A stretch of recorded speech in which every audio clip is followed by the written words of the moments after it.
Hey everyone, this is Matt with Surf City TCG.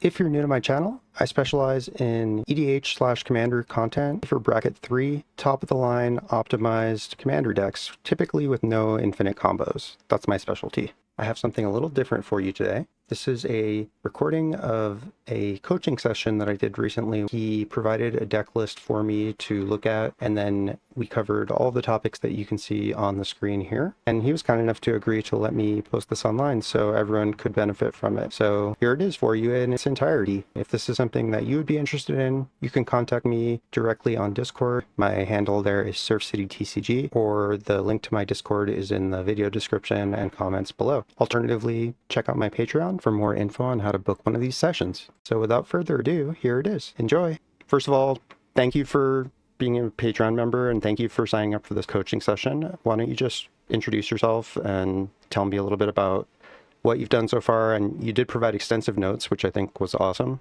So I read through all those and I have some comments, so you don't need to go into depth on any of that, but what brought you here today? Cool. Sounds good. Yeah, I'm Will. I go by Lufa on Discord. So Hey, Will. yeah, nice to meet you. I think it's the first time I've actually had a chance to chat in person. Yeah. So I started playing Magic about 3 months ago, I think 3.5 months ago. I was a long time Hearthstone player and nice. kind of discovered, I'd been aware of the game, had played in kitchen table with friends and things like that, but had not discovered Commander until this summer. So I got super into it. A pretty steep learning curve. So I've been playing Commander at my local shops as much as I can. Playing a bunch of 1v1 formats as well, just to learn the game. Nice. So yeah, originally found the channel kind of doing pre-con upgrades, and which were great. I think the bulk of the content out there is more the typical, like, 10 upgrades with a specific budget and things like that. But I found I got really into the deck building side of the game. So I was looking to go a little bit deeper. And then I think I originally found your channel through the Sauron video, Nice. which I'm sure is a common story. I haven't actually played that deck much, but that kind of opened the door. Yeah. So I'm playing more and more, building slightly higher power lists. And the deck I brought, Hearthhull, is a new commander, but I found I really kind of clicked with the play style. I think most of my other decks were kind of more creature mid-range piles, which is fun. I feel like it's sort of the most common archetype I see, and kind of the only one where no one seems to have any complaints about it when you bring it out. But I thought Hearthhull was kind of unique. I kind of enjoyed the land sack play style. He is quite powerful though. So I really wanted to, he's a huge draw engine and kind of a big finishing threat all in one. Dodges removal, things like that. Yeah, so I really wanted to, bring my list and kind of talk through it. And also, one of the interesting parts about, like bracket 2-3 commander has been not just trying to build for pure power, but also trying to build something that, is strong, but still fun and not too oppressive. So those are the biggest things I wanted to cover. I think that story is very common. Like, that's the same progression I went through, and I think most new players do. They get really into it, and then they end up powering up their decks too much, and it starts to feel like, okay, well, I'm winning, but this isn't fun. And, at least people like you and I that are very analytical and like really seek out information will end up being better than the average player just because we're spending a lot more hours on it. So then it starts to become like, well, how do I make this like it was when I started again? And like just this battle cruiser style, like power level that's fun, still competitive, but the games aren't just like over instantly. And I feel like other players actually have a chance and I'm not just pulling punches all the time. So that is a common story I hear and something that I've gone through myself. So it all makes perfect sense to me. Thank you for sharing your background. And I'm actually quite surprised to hear that you've only been playing for less than a year, because you strike me as just from reading your notes and like interacting with you on the Discord, I could tell you're a very smart player. And like, I would have guessed you had been playing for 10 plus years. So kudos to you on that. Cool. I appreciate that. Yeah, I think all the Hearthstone experience was good. I think it's a very different game, but I Yep. just kind of the like bones of TCG I kind of brought from that, and then yeah, also just a lifetime of trying to play games, semi Sure, of course. competitively. Definitely Yeah. helps. There's like a framework for Well, learning. life's just a game, right? Yeah, definitely. Cool. So I want to run through your notes really quick. Again, thank you for doing that. That's not something that I needed you to do in preparation for this. And if anyone is like looking to set up coaching, this is not something I require, but it is really nice to have had some of this stuff pre-answered and to understand kind of in what direction I feel like I want to take this. So I want to start off by going through your notes, and I put them in a little bit of a cleaner format, and I want to just not read through all this because you wrote a lot, but just touch on a couple things that I feel like are important.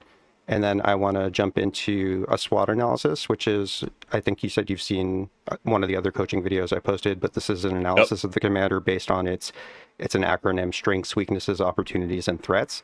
I like to start off with this as a baseline because I think it really informs the decisions we'll end up making in the goals and in any deck changes that we do. So I want to run through that really quickly. And I did pre-populate some of the stuff that you'd already listed in your notes, so we won't have to spend a lot of time like recovering those things.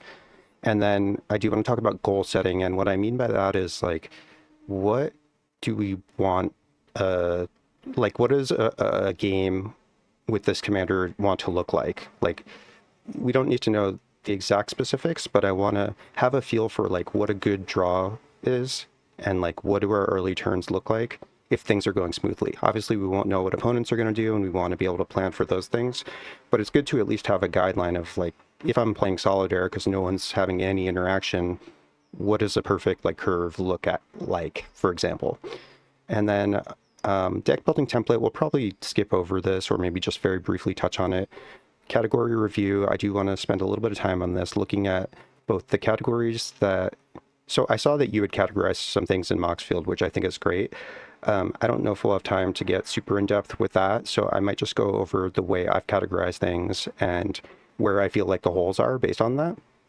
And then I did put together a modified deck list based on the notes that you put in, but that's very flexible, and I also didn't spend forever on it, so it's like, I just want to say right now, in case I don't say it again, don't assume that the list that I changed your list to is perfect by any means.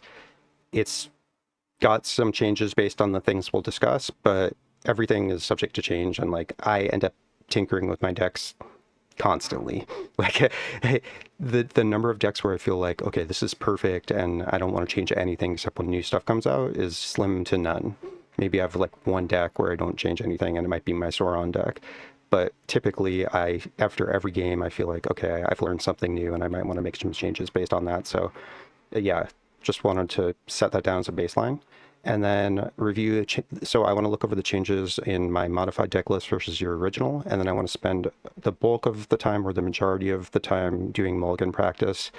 Maybe we'll do a little bit with the old list, but probably mainly with a new list, because I want to see how the changes we incorporated might affect how you noted things would go in the noted things have gone in your gameplay notes. So let's jump right into that. Before I do, any questions on the agenda, anything you want to add or de-emphasize at all? Oh, sounds good. Okay.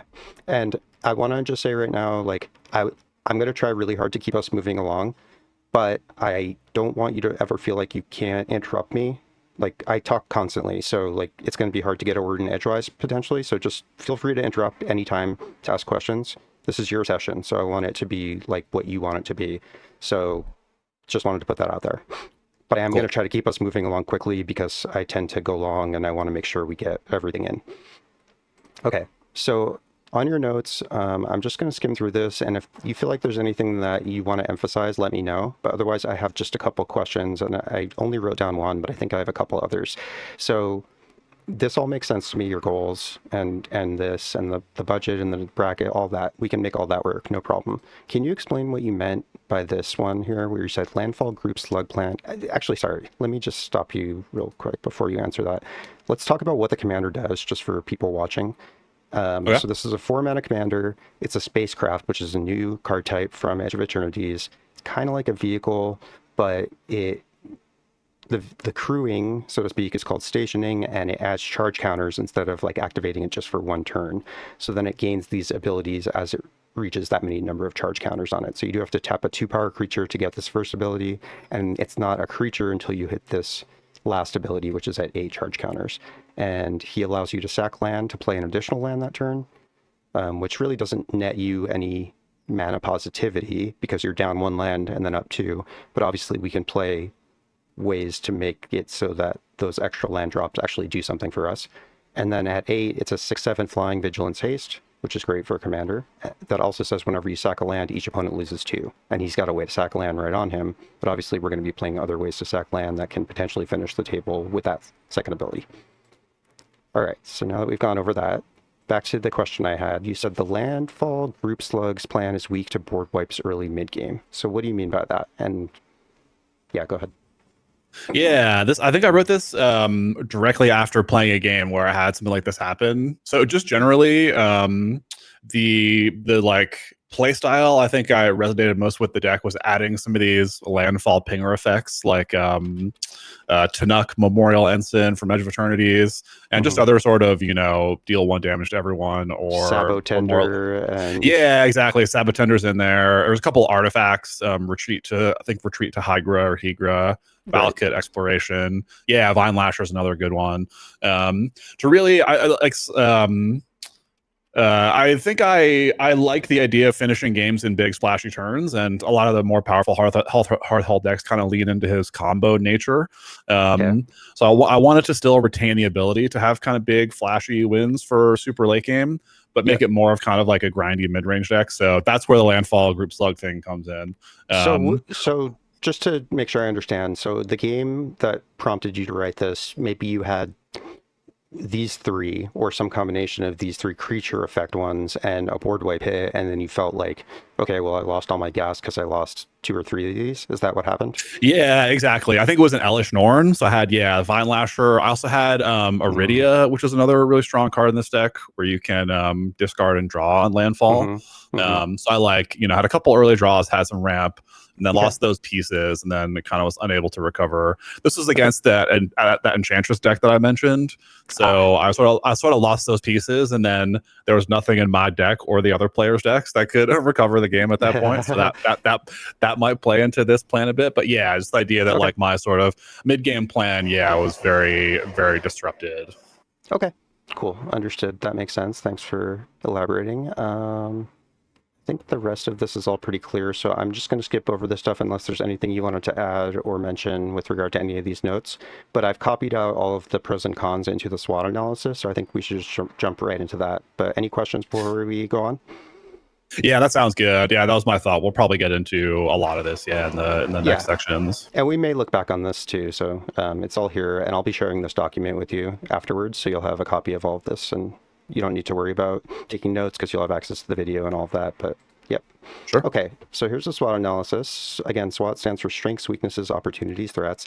And the way I like to fill this out, I've already pre-populated the things that you've included in your notes, but I want to talk through any others we can think of. And then when we do opportunities and threats, what I like to do is look at the strengths, because the strength to me typically indicates or leads to an opportunity, a corresponding opportunity, just as like weaknesses to me correspond to some sort of threat. Not always, but like I think that's a good way to get started thinking about it. So, but I want to start off with strengths. So you've already included that Hearthhull is a powerful draw engine, that he's a finisher, he's got a win con right on him with the land sacrificing, that he can dodge creature removal before he gets to 8, and that he can win outside of combat, which is this is a very like good observation and an astute one, and that he's difficult to interact with / can win on top of removal if you have a repeated sack outlet like Zeranorb, for example. So aside from these 5, which you've already mentioned, are there any other strengths? Like if you look at this fresh and, let's say this first time you're seeing this card, anything else that you can think of? And nothing, this is brainstorming, so like there are no wrong answers and nothing is too obvious. I'd rather get everything down. And I think there's some things, I know that there are some things that are strengths that you've implied in your notes, but you didn't necessarily list in the pros. So I want to record those too. Any that you can think of? If not, I'll tell you the ones I thought of. Yeah, I just in an hour or two before this, I tried to jot down some extra strengths and weaknesses. Honestly, can't think of any obvious ones besides the ones here. Yeah, You're besides such a the teacher's pet. I know. I have extras for weaknesses and the others, but really these are the big ones I think of. Yeah, draw Okay. and finisher on one body. Can dodge Okay. board wipes, target creature removal. The combat damage thing, it's interesting. That's more of like, I thought of it originally as a playstyle preference. Like the thing I struggle with most in Commander is like going to attacks and everyone has 15 permanents on board or whatever. Yeah. Okay. So the few I thought of like several others. Some of them, again, you might think like, well, that's obvious, but it's fine because we want to put everything here. So he can sacrifice lands. That's not inconsequential. It's pretty rare that something gives you the ability to sacrifice lands. So the fact that he can do it and that he benefits himself is a strength, even though it's like an obvious strength because it's inherent in what he does. I think it's worth calling out. He's, this is 6/7 flying vigilance. Not immediately, right? But if you get it up to 8, which is not difficult, right? That's a big strength. He's only 4 mana. You don't always want to make him a creature. I'm aware of that. But if you do, being a 6/7 flying is huge. And the fact that he has vigilance also, that's like a pretty great blocker. Again, not always what you're going to want to do necessarily, but it is a strength. Yeah, I think I very much underutilized that part of the game plan. Like I can only think maybe a handful of times I've actually, attacked with him as a creature. I'm always sort of playing into the game plan of like, wait to station him, and then once you can do something big and flashy. So that's a good one to include. I think like I agree with that most of the time. Every game's different, so you have to play each game as its own thing. But yeah, it's just something that's good to keep in mind. He can tap creatures, right? Even those that don't have haste. So this may or may not be I mean, it is an advantage. It's not necessarily one that we will want to focus on, but it's something to keep in mind because being able to tap creatures, even ones that don't have haste, is kind of a big deal. Sometimes, there are creatures that care about being tapped on your second main phase, for example, like Kona Rescue Beastie. Again, I don't know if we're going to lean into anything like that, but I'd rather when we're doing brainstorming to just add as many things as possible. Sure. What do you mean by this specifically? What do I mean by this? Yeah, where like you're saying Hearthhull can tap other creatures? Yeah, because they can tap to station him, right? Oh, I gotcha. Oh, okay. I gotcha. So if you care about a creature being tapped for some reason, and there are a few from Duskmourn specifically that have that, I forget what they call that keyword, but it's like survival, I think, where you get some benefit on your second main. Don't worry about it if you don't know what it is. Like, just know that, especially lately, they've been leaning into this thing about giving you some sort of benefit from having a number of tap creatures. So it's just an advantage. Potentially, we would probably have to build around it, but it's still a thing that he can do that other commanders can't necessarily do. Got it. So he can win through some protection, actually quite a lot of protection. That's a big strength, I think. So like the One Ring, for example, comes down, it gives you protection from everything until your next turn. But Hearthhull doesn't care about that because do you know the acronym of what protection stops? Yeah, it's debt, right? Yes. Yep. So it's, so let's write this down. So obviously he can't win if someone's casted Teferi's protection because that's like the goat of protection spells and like you're not going to get through that. But he can win through the One Ring because it gives you protection from everything, but protection only stops, like you said, debt. Acronym stands for damage, enchantment equipment, blocking, and targeting. And since this second ability causes each opponent to lose 2 life, it doesn't do damage, it does loss of life. It's not enchantment or equipment, it's not blocking, and it's not targeting because it hits each opponent.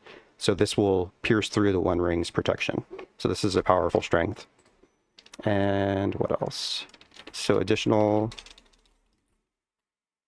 Again, this one is implied by your notes, but I do want to write it down in strength. Additional land drops enabler, which strengthens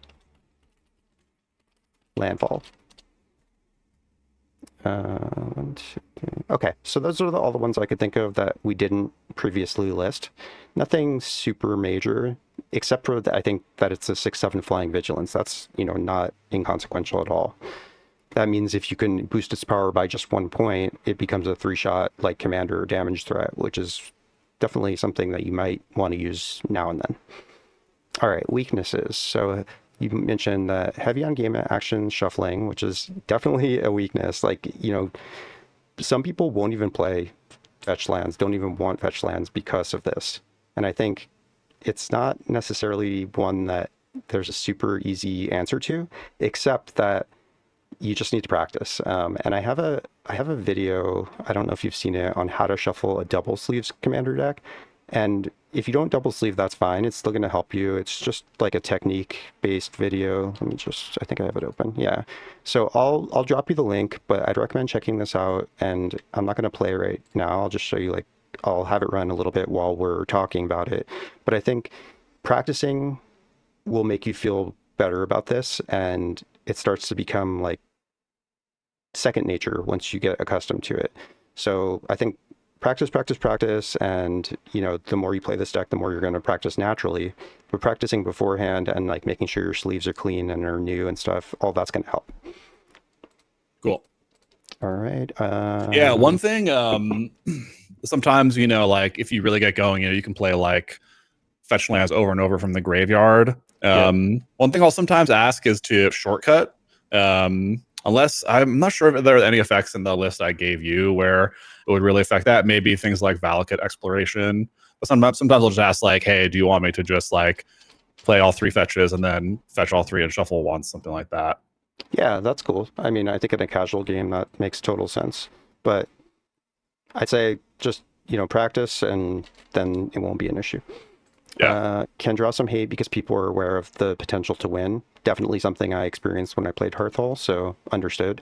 And win attempts can be telegraphed. So if you play, you know, some sort of obvious way to sack your lands, like Sylvan Safekeeper or Zurin Orb, then people are like, you know, alarm bells going off in their head. So makes sense as well.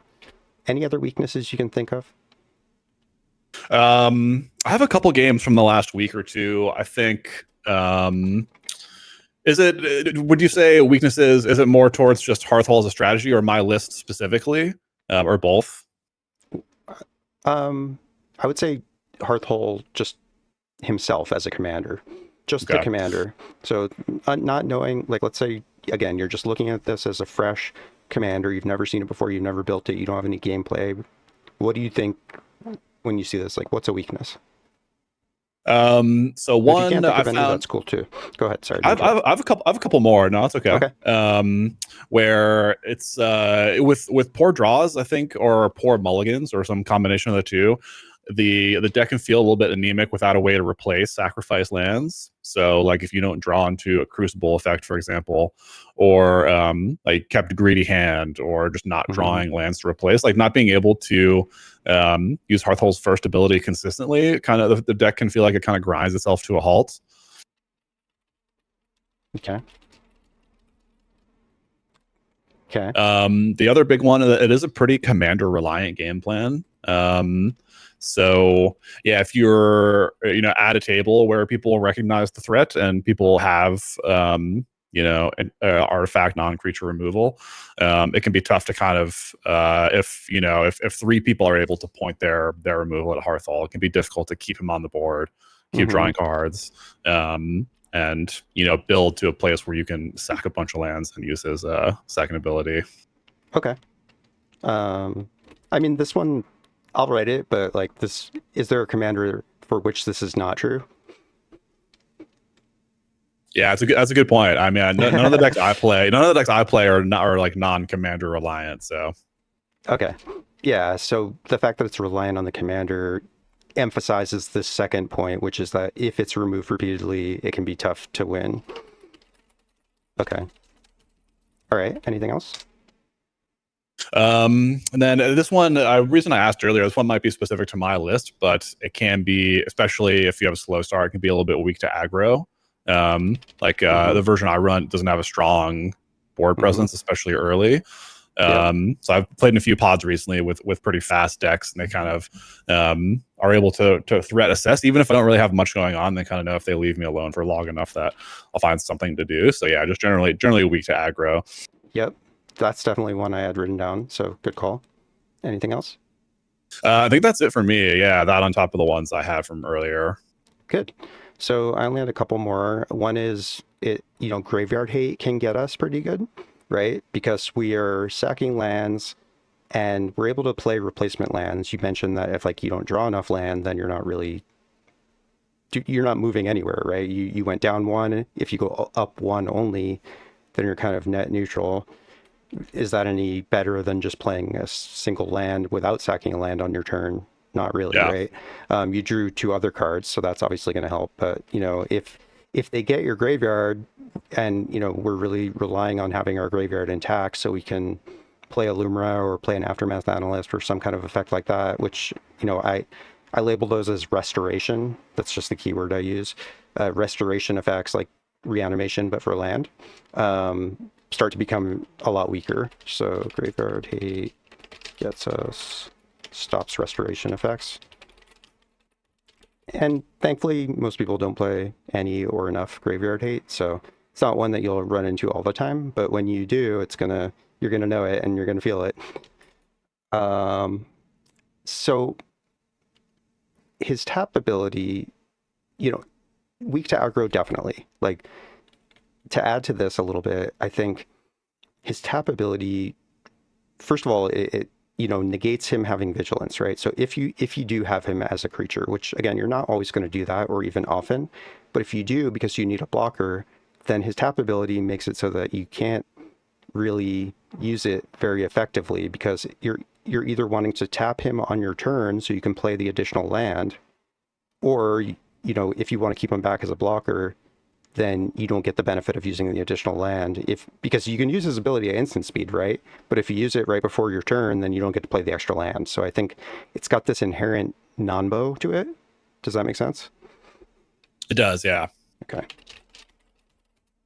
Yeah, that's all I had for weaknesses. So I want to move on to opportunities and threats. So we'll just run through this pretty quickly. Some of them won't necessarily dictate a specific item, but he's a powerful draw engine. So what opportunity does that give us? So I guess before you answer that, so when I do a deck review, or when someone asks me to look at their deck, the first thing I do is I put it into my own custom categories.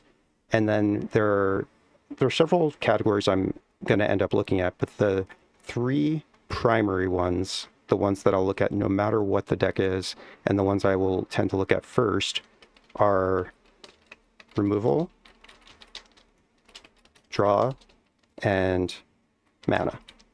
Okay? So these are the 3 pillars of any commander deck, right?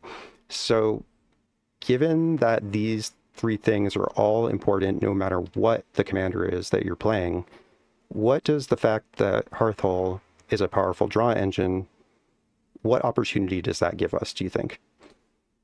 Yeah, the one I thought of for this is that, and I don't know if this is good or not, but since we get really good card advantage from him, it might free up slots to in the rest of the list. Yeah, that's exactly what I was thinking. So he's a great draw engine, so that means we have more slots for other cards. Now, does that mean we need no other card advantage in the deck?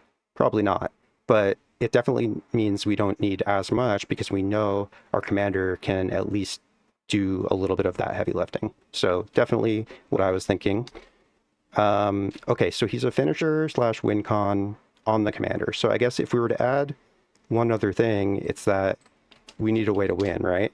So this is probably not as important as these, but in some regards it's the most important thing, because if your deck does all of these things really well but doesn't have a way to win, then what are you doing, right? I'm looking at you like Azorius Blink decks. They do everything really well, but when it comes to winning, they can struggle a little bit. So Hearthhull has a win con on him, so what opportunity does that give us? Pretty similar to the first one, right? Yeah, I had the same thought. Yeah. We can have build the pieces around him that help us activate his ability, but we don't need to add a bunch of other independent win cons necessarily. We can, things like Field of the Dead, Finale of Devastation, which I don't think was in my list, but yeah, same answer really. We can really just have a couple pieces to enable his second ability, but don't need to include a bunch of other, more generic win cons. What about the fact that he dodges removal when he's not a creature? What opportunity does that give us? I think I honestly a very similar answer. Agreed. Yeah, you need less creature protection. Like the other main deck I play is the Pantlaza deck, which also draws a lot of ire, but I play a lot more creature based protection in that deck. Like flicker effects and heroic intervention, stuff like that. What else? There's, I think, another really good answer to this one. Yeah, I'm not sure. No, that's fine. Yeah, no problem. So we can play our commander and then play a board wipe, and that doesn't negatively impact us, right? So that's huge, because it means that sometimes, sometimes you'll be playing a 5-mana commander. Like Pantlaza is a good example. You're playing a 5-mana commander and it gets to turn 4 and you don't have enough mana to play Pantlaza because you haven't ramped or whatever happened, right?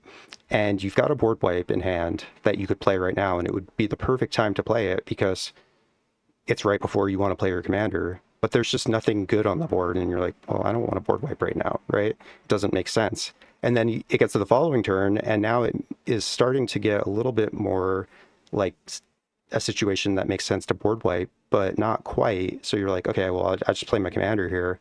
And then has it ever happened to you where you've done that, and then the following turn, the board has become so dangerous that you feel like you have to drop your board wipe even though you just played your commander? It's a bad feeling when that happens, and I know it's probably happened to you, and if it hasn't, it will. It's just the nature of Commander. Sometimes it works out like that, and you're like, man, I really wish I hadn't played him, but you didn't know what was going to happen, and it's just how it goes sometimes. Hearthhull is incredible, and the first thing I think when I see him is that this is sweet because I can drop him whenever, as soon as possible, right? You want to just get him out as soon as you can, and then you can board wipe right afterwards, and then it's just like you feel on top of the world when that happens. So I think that's a big opportunity, and I think the biggest thing I want you to take away from this session is this point, because this is what you're missing. Like, if I were to give you a one-sentence answer to how to address all the problems and everything you've described, it's play more board wipes in your deck, because this commander is so... First of all, I hate that this is the answer, but unfortunately, that's just the way to win more commander games, period. It's not necessarily always fun, and like sometimes games feel really stally when that happens, but you're going to win more games if you play more board wipes. It's the easiest way to get card advantage. People think like, oh, I have to play like blue to have card advantage, or I have to get a draw engine or the One Ring or whatever. No, you don't. You ever played a Toxic Deluge and hit 10 creatures that aren't yours? You just got a 10 for 1, Like, you remove 10 people's cards for one of yours. That's card advantage. Like, in a situation where that happens, have you ever been in a game where, like, you get a great start, you play like Mana Dork into another Mana Dork, and then you play your commander, and like the board's full, and then this mono red player has been doing nothing. He just played like a Thought Vessel and did nothing for like 3 turns, and then he plays Blasphemous Act. Everyone's down to like 2 cards, and he has 7, and you're like, what happened? Like, that's how these decks that don't have blue or green get great card advantage. So something to keep in mind, and when your commander is not a creature, that's huge. Does that make sense? It does, yeah. It's really interesting. I think I was maybe the biggest thing I was interested in, or was sort of questioning myself when building the deck, was one, the amount of removal, especially board wipes. I had not thought about it as a card advantage tool, but it's very true.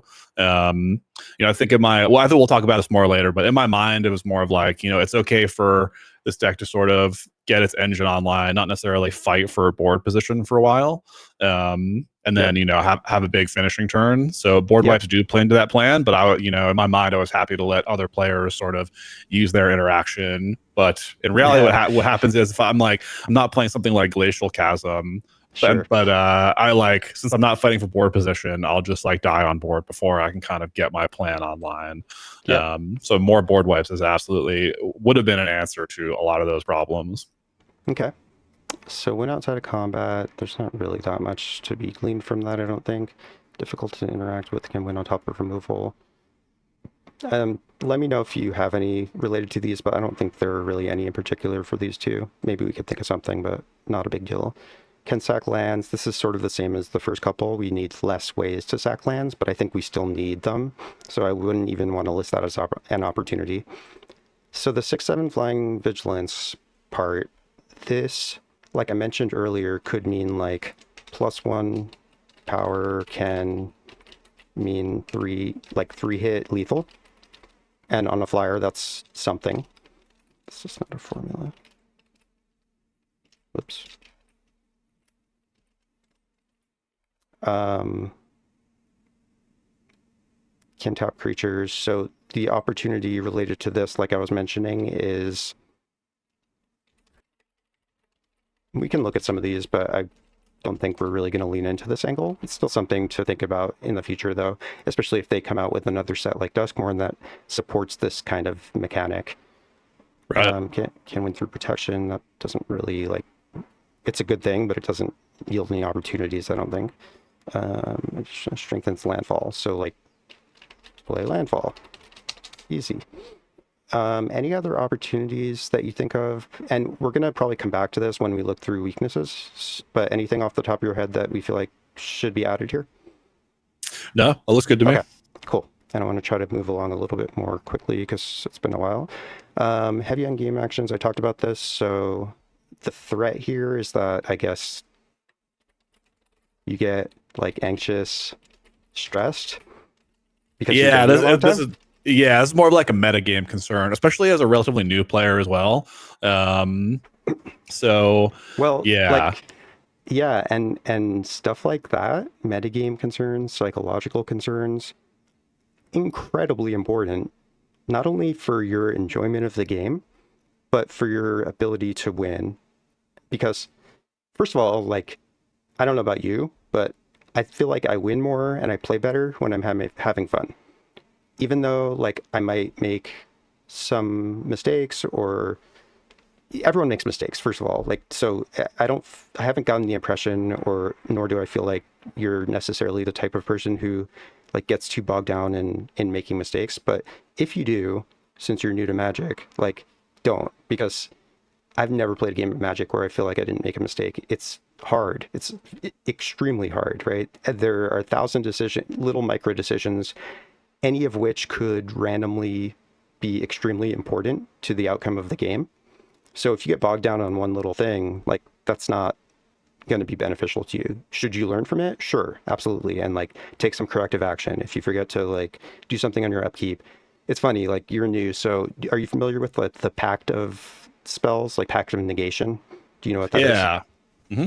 So there's a card, yeah, there's a cycle of these, and it's like you get it for free. So Pact of Negation is 0 mana. So it's a free counter spell, but you have to pay 5 on your following upkeep or you lose the game.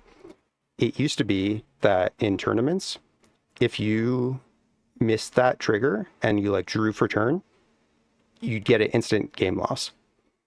So it was like literal sudden death. Like, and obviously people didn't want to do that, so they went to great like lengths to ensure that they didn't forget and accidentally draw, because it's really easy to accidentally miss an upkeep trigger and draw, right? So they learn to like put a die on top of their deck or whatever you need to do to learn from it. That's fine. Now they change the rules and it doesn't work like that anymore. They'll try to back you up and like force it so that you can't skip miss triggers, including like reversing game actions and stuff. We don't need to spend a lot of time talking about that, but I just find it interesting. But yeah, threats like this are a big deal, I think. And I don't know if people necessarily put enough thought into it. But if you're noticing that something like this is affecting the way you play or the way you think, it's something that you need to address, not just like ignore and hope it goes away, especially when you're playing a deck like this where you're having to shuffle 20 times a game. So anyway, that's a threat. Kendra Yeah, hates. definitely. Real quick on that. Yeah.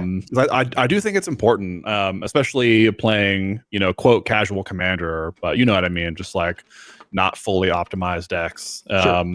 Yeah, it's I've had both good and bad experiences here. I think the best answer for me has just been to keep playing. Yep.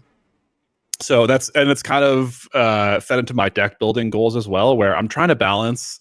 I think I have an attitude that works for me in that, when I go to my local commander night, I'm not necessarily upset if I don't win, or even if I win less than 25% of the time.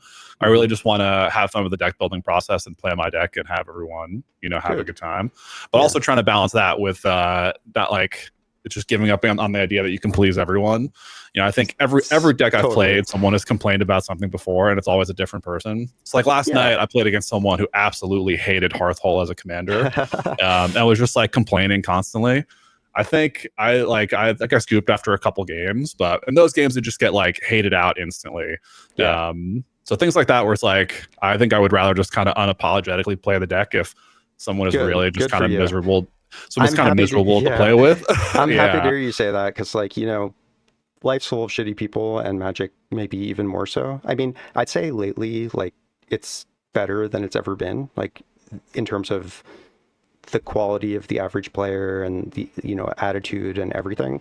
Back like 15, 20 years ago, it was a lot less casual, a lot more competitive, and a lot more like just diehard fans. And going to a tournament or playing like even at a pre-release or something, which is a very casual event designed for new players, felt pretty bad sometimes. You're against these like super sweaty like pros, and it just feels nasty. And like, I think the great thing about Commander is that you can just walk away from a game if you're feeling like this is not the environment I want to be playing in. Like, hey, if I'm going to dedicate an hour and a half of my time to doing something that I want to do, I want to make sure it's the experience that I want.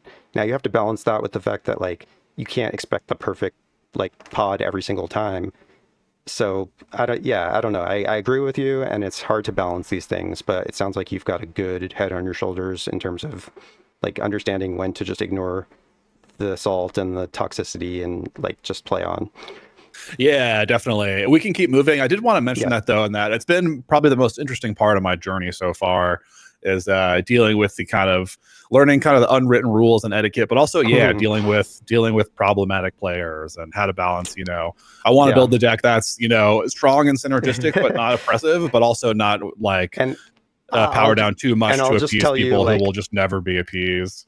I am not like necessarily the best role model when it comes to like how to handle like people with attitudes. I tend to just goad them and make it even worse. And I've gotten better. Like if you go back and watch my videos from like a year ago, which I don't necessarily recommend, but you could. I've grown and learned a lot in terms of how to deal with problematic people. I'm still not perfect, not even close, but like it's something that definitely comes with time. And I think the less you fuel the fire, the better. So I agree with you. Yeah, definitely. All right, let's move on. Threats. So finish your win con on the commander, can draw hate. So what, I mean, you talked about this already. So the threat might be your commander is removed repeatedly, and your win attempts can be telegraphed. So what do these two things, we know what the threats are related to these two things, right? But like, what are the opportunities based on these threats? Based on the threat of drawing hate, or specifically him being removed? All of these things. Like there's one sort of unifying answer, I think, to address all three of these things. Well, one thing which I'm catastrophically bad at the moment is maybe some level of politicking, or trying to explain to people what the goal of the deck is, and that I intentionally try and shy away from really fast, powerful combos, and that I still want to play into more of like an attrition game plan. So that's a good one. Give me a chance, possibly, which I know can sometimes fall on deaf ears, but no, that's definitely a good one. It's not what I was thinking, but definitely a good call out. What I was thinking is that, so they're aware of the win potential. Your win attempts can be telegraphed. They're going to remove your commander repeatedly as a result of these things. maybe your opportunity is you don't play your commander until you're ready to win. Now, obviously, we can't do that completely. You do need to play him early so you can get your draw engine online. But maybe once he's been removed once, possibly even twice, you consider not playing him because you probably have some other draw engines online, and holding back and really leaning into the, like you mentioned, like this can feel like a combo deck sometimes. And I think that can be a good way to think about it when it comes to dealing with these potential issues, especially with a pod or a person that you know is gunning for you. You can sometimes stymie their efforts by just not playing anything for them to remove. So something to think about at least. Slow playing, threats, commander, late game, that kind of thing. Got it. Low on lands. I mean, you're already playing a lot of lands, so honestly, this shouldn't really be happening. And if it is, like, that's just bad luck and like it's going to happen. But I think running a little bit more early game draw engines that aren't related to Hearthhull is a good solution to some of this stuff. So more early game draw. Just like, I like to call them like smoothers. So like cards like Ponder and Preordain are cards I recommend to everyone. This is not a blue deck, so like that doesn't work. But in black, you've got like Night's Whisper. That's a card that I put in every single black deck because it's a turn 2 play that like it's one of the best things you could do in turn 2. It just feels so good, even if you have to discard to hand size because you had no other play. Like it just sculpts your hand in such a positive way. And I think it really contributes to wins. And it's really easy to cut cards like that when you're trying to make cuts for your deck. But I think it really just, have you ever played another deck building game besides Hearthstone? Like specifically like the deck building game archetype? Do you even know what I mean when I say that? I'm thinking of things like Slay of the Spire potentially. Exactly. That's exactly what I was talking about. So, I played a little bit, but not a ton. So if you know Slay of the Spire, then you may or may not know like the best thing to do in a deck building game, and this is true of I think pretty much any deck building game that exists, Magic included, is reduce the size of your deck. There's nothing more powerful that you can do to make your deck better. So that begs the question then, can we do that in Commander? Well, no, we're not allowed to do that. The rules dictate that we have 99 cards in our deck. We could play, partner commanders, and then if we do that, we can have 98 cards in our deck. Just one of the many reasons why partners are very powerful. But the way we can do it legally is by playing a bunch of cantrips, and like those have a cost, right? It's not just like reducing the size of our deck, but there are cards like Mishra's Bauble and Urza's Bauble that are 0 mana artifacts. You sack them, they have some like super minor effect, and then you draw a card on the next turn's upkeep. So it's a little bit slower. But if you were to just cut 2 cards from every single deck you had and add those 2 cards to your decks, I would say on average, all of your decks will be like 5% better, just because those will just filter you to the next card, and then you'll end up drawing your best card more frequently. Does that make sense? It does, yeah. So if you ever go back and play Slay the Spire again, don't ever pass up the opportunity to purchase like the delete a card from your deck options. That's the best thing you can do. It's better than almost any other thing you can do because it's just one card closer to finding your best card. And Slay the Spire even more slow because you're cycling through hands like your whole deck really fast too. So just that concept is very important. And I want you to just keep that in mind because it's going to help all of your decks. Cool. Okay. I want to move past this. I think we'll stop here. This is a good point. Let's move on to goals and ideas. So before I move forward, any questions or anything you wanted to say? No. Okay, cool. So I want to move to goals setting, and I want this to be relatively quick, but I want to talk through like what you envision as like, what does a perfect series of turns look like? Like let's go 5 turns, and there can be more than one answer to this. Not every game's going to play out the same. And let's assume that we're not going to get like a turn 1 Soul Ring. I know you're not playing Soul Ring right now. We are going to talk about that. But like, I don't want you to assume that you have any specific cards, but you can assume that you might have one of like your 2 mana ramp spells, for example. So talk me through what your opening turns might look like in a good setup. And don't ignore what opponents are doing. Go ahead. Got it. Yeah, so I think one. early turn. Turn one, preferably maybe a fetch land of some kind, like fetch into Surveil. Okay. I don't think I have any great turn one plays in the deck at the moment. Okay. Well, let's take a But look. fetch. So I'm going to switch over to mana value. So here are our turn one options. Well, not Blasphemous. Oh yeah, something like Brood Ship is really good. You know, even if you can't station it right away, but you know, still extremely good card in this deck. Right. But it's only one card out of 99, so I'd say like let's not assume we're gonna get this. Would you play one of these three on turn one?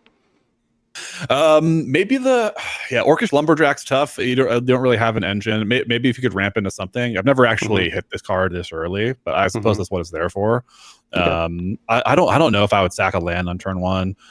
Safekeeper probably not. You know, it kind of would save it, you know, to use it to maybe like mass sacrifice or for protection. Vine Lasher, maybe, honestly. I mean, it leaves it vulnerable to removal, but it can at least like start chipping away at life totals. Is that good? I think so. You know, chipping away for one damage or two damage with fetches and super early game isn't going to do much, I suppose, and you don't get the offspring cost. So I don't know. I'm 50-50. I probably wouldn't play this if I had it as a turn one play. Yeah, I think I agree. Like play. I think it's hard to know like how this might affect the overall course of the game, but I think getting in a couple of points of random damage early is rarely going to have a meaningful benefit over the course of the game, and is frequently going to give people a reason to dislike you and what you're doing, and like draw attention to what your plan is. I think this is a huge trap to play a card like this on turn one. It's hard to really understand this as a, you know, either if you used to play like a lot of 1v1 Magic, or if you're coming from Hearthstone, for example, tempo is everything, right? In 1v1 formats and in Hearthstone, tempo is massive. Like playing a card like this on turn one will mean you're going to win that game 75% of the time. I think in Commander, it's almost the complete opposite. The opportunity for you to come out of the gates like blazing with an aggressive start is so small.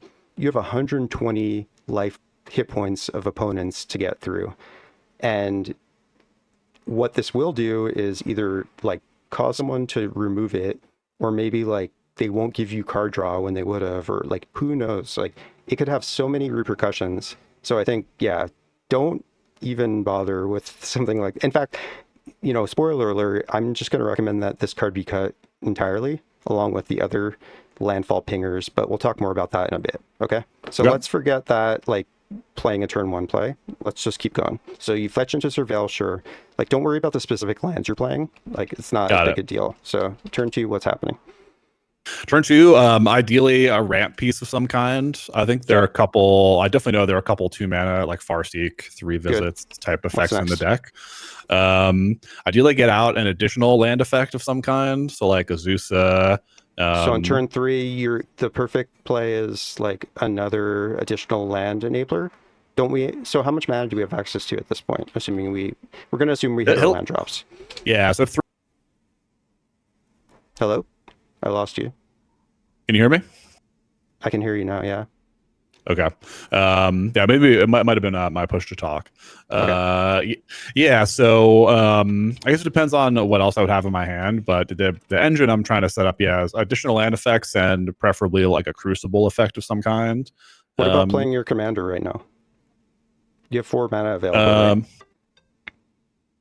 Yeah, that's a good point. I think it's a good plan. Yeah, like use the mana effectively. I just want to say something real quick. So I'm gonna be asking questions like that frequently. Assume that I have no implication, or I'm not trying to like lead you in that direction. I just want you to explore and discuss the options. This will be especially true when we do Mulligan practice. Okay, so I'm going to ask you stuff, but it's not me like trying to imply that that's the right thing to do. I just want you to talk about it. Does that make sense? Okay, it does. Yeah, sure. Okay. So with the current way I play the deck, I would not do that. I think I would be looking for some way to station him right away and use his ability.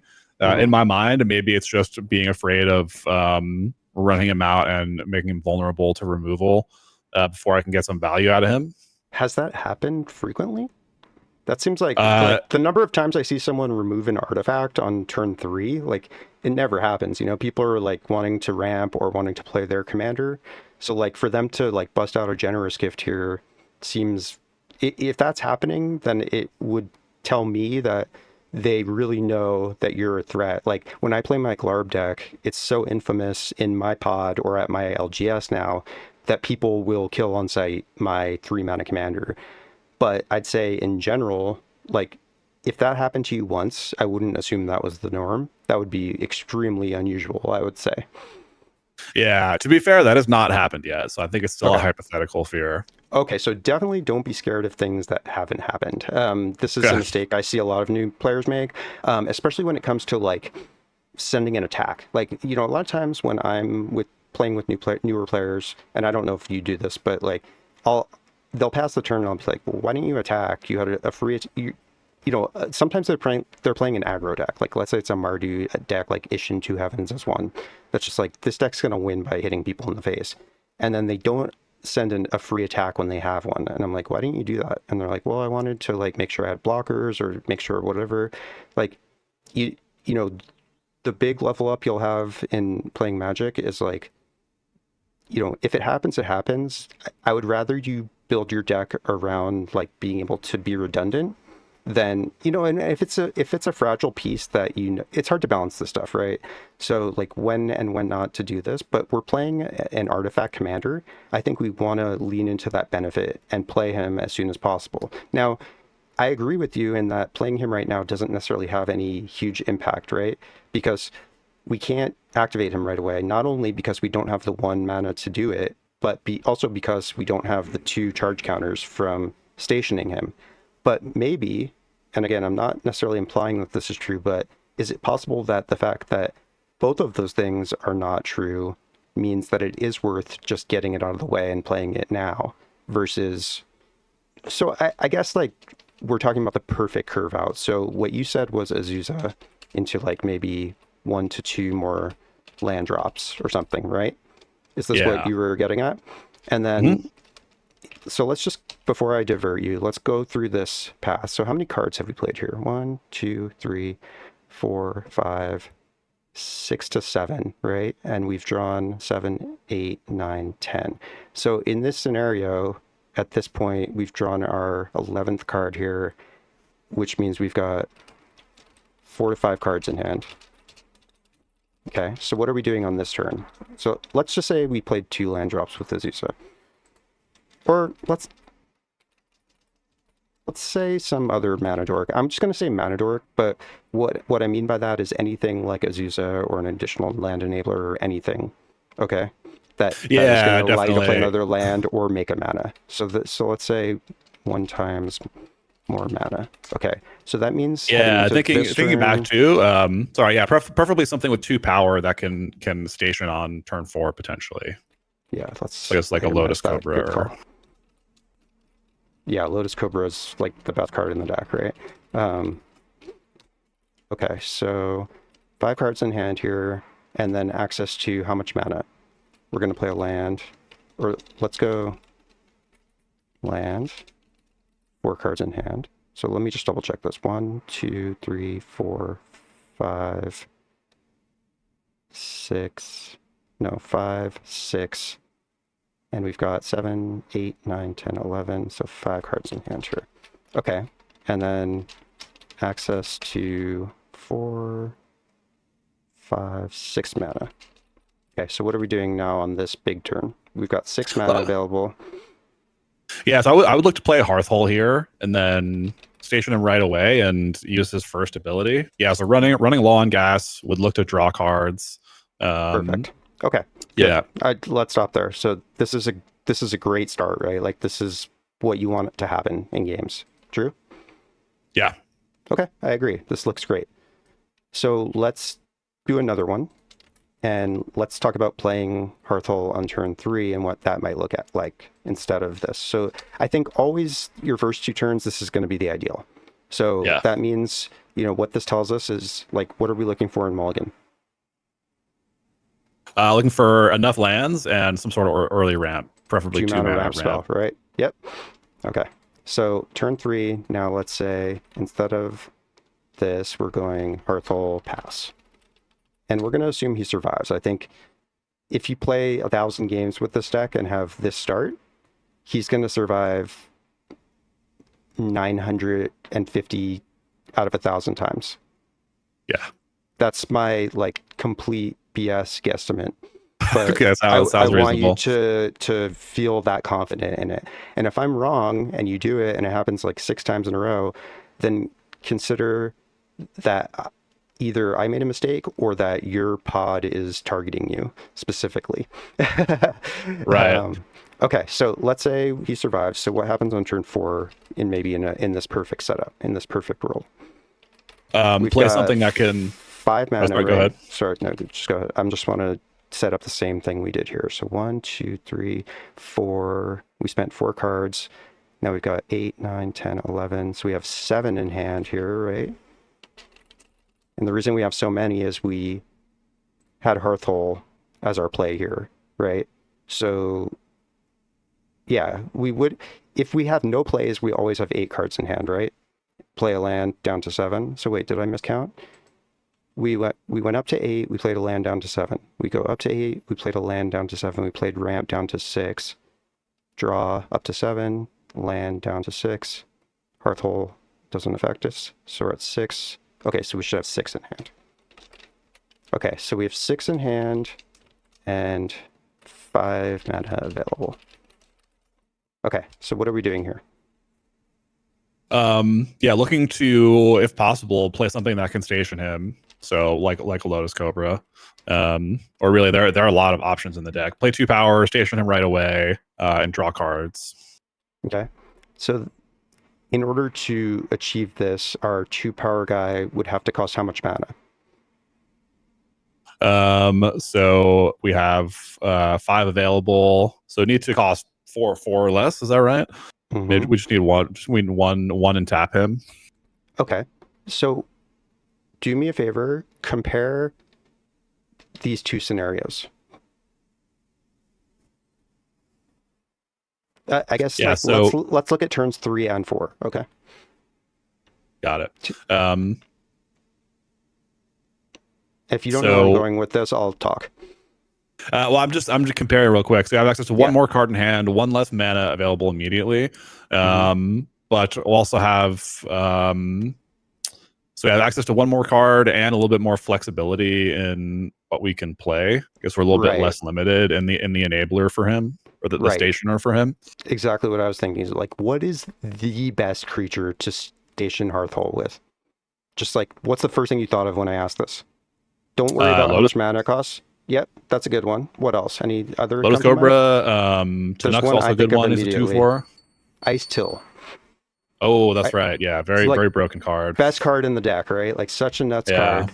So this, having access to be able to play a 4 mana dude versus a 3 mana one is I think a big advantage. Plus, you get to see 1 extra card in the second scenario, right? Meaning like you get to draw your turn 4 card to decide what type creature you want to. Oh, yeah. So this is before you even activate Hearthhull, right? Hearthhull's down. You draw your 11th card, right? And then you have 1 additional option when compared to this situation, and you get to play potentially a 4-drop instead of a 3-drop. And there are a lot of good 4-drops, right? Like there's Ice Till, there's Oracle. I guess those are the 2 I was thinking of. There doesn't look like there's any others that you're running. And then there are a lot at 3, right? The deck's kind of clogged at 3s. So, I think these are both great. I don't want to like draw any like huge conclusions from anything. I just want you to think about these potential lines, because these are the 2 that I want you to be like driving toward when you both construct your deck and when you mulligan. Does that make sense? Got it. It does, yeah. All right. I don't want to spend any more time on this because we're already running a little long, but I think we really want to keep these scenarios in mind when we think about how to build and how to mulligan. So I want to just very quickly, in fact, hold up, because I already did an initial evaluation of your, I forgot to change the stuff, sorry.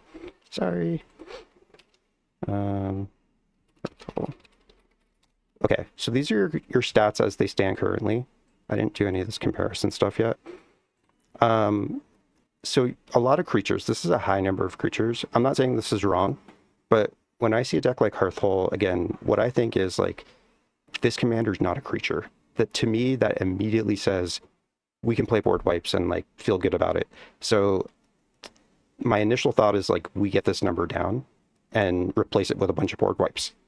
And then you can really lean into what you had described that you want, which is like, hold on a second, close the window. Which is like this mid-range / attrition combo finish sort of situation. And creatures don't help with that. Now, we need creatures, right? Because we have to station Hearthhull. So there's some number of creatures that we have to play. But I think getting this number down a little bit makes a lot of sense to me.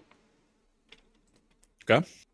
The rest of these, like, I mean, these artifacts, like, I never like to play artifacts in green decks, almost ever, because, ramp spells, stuff that gives you more permanent mana sources is just so much better. So I think it makes sense for this number to be low. Enchantments, I'd probably expect to see this a little bit higher. When I think of a mid-range / almost control combo deck like this one, I think like we want to be like dumping a bunch of value engines on the board in the early turns and being perceived as less of a threat, and then exploding later once we can really monopolize all the extra lands we played, all the extra draw engines we had going, etc. So just something to keep in mind. I don't know if these necessarily dictate anything. It's just what I think when I see these numbers. So let's look at the categories. I think this is the most important area to look at. So you've got 9 ways to play additional lands. That's a lot. Maybe more than you need, because the commander does it, right? So, well, I mean, he sort of does it, right? Effectively, he doesn't really get you any additional lands by himself, except if you have ways to get lands back from your graveyard via some method that involves like not actually playing lands, right? Does that make sense?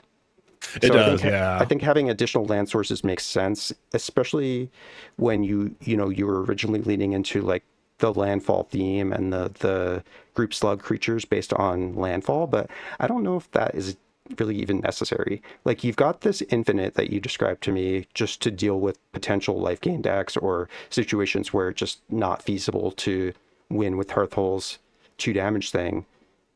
So given that you've got that, do we really need anything besides Hearthhull to get there? Have you ever felt like, in the games that you've won, have you ever felt like Hearthhull wasn't quite enough and you required having those other creatures? No, not really.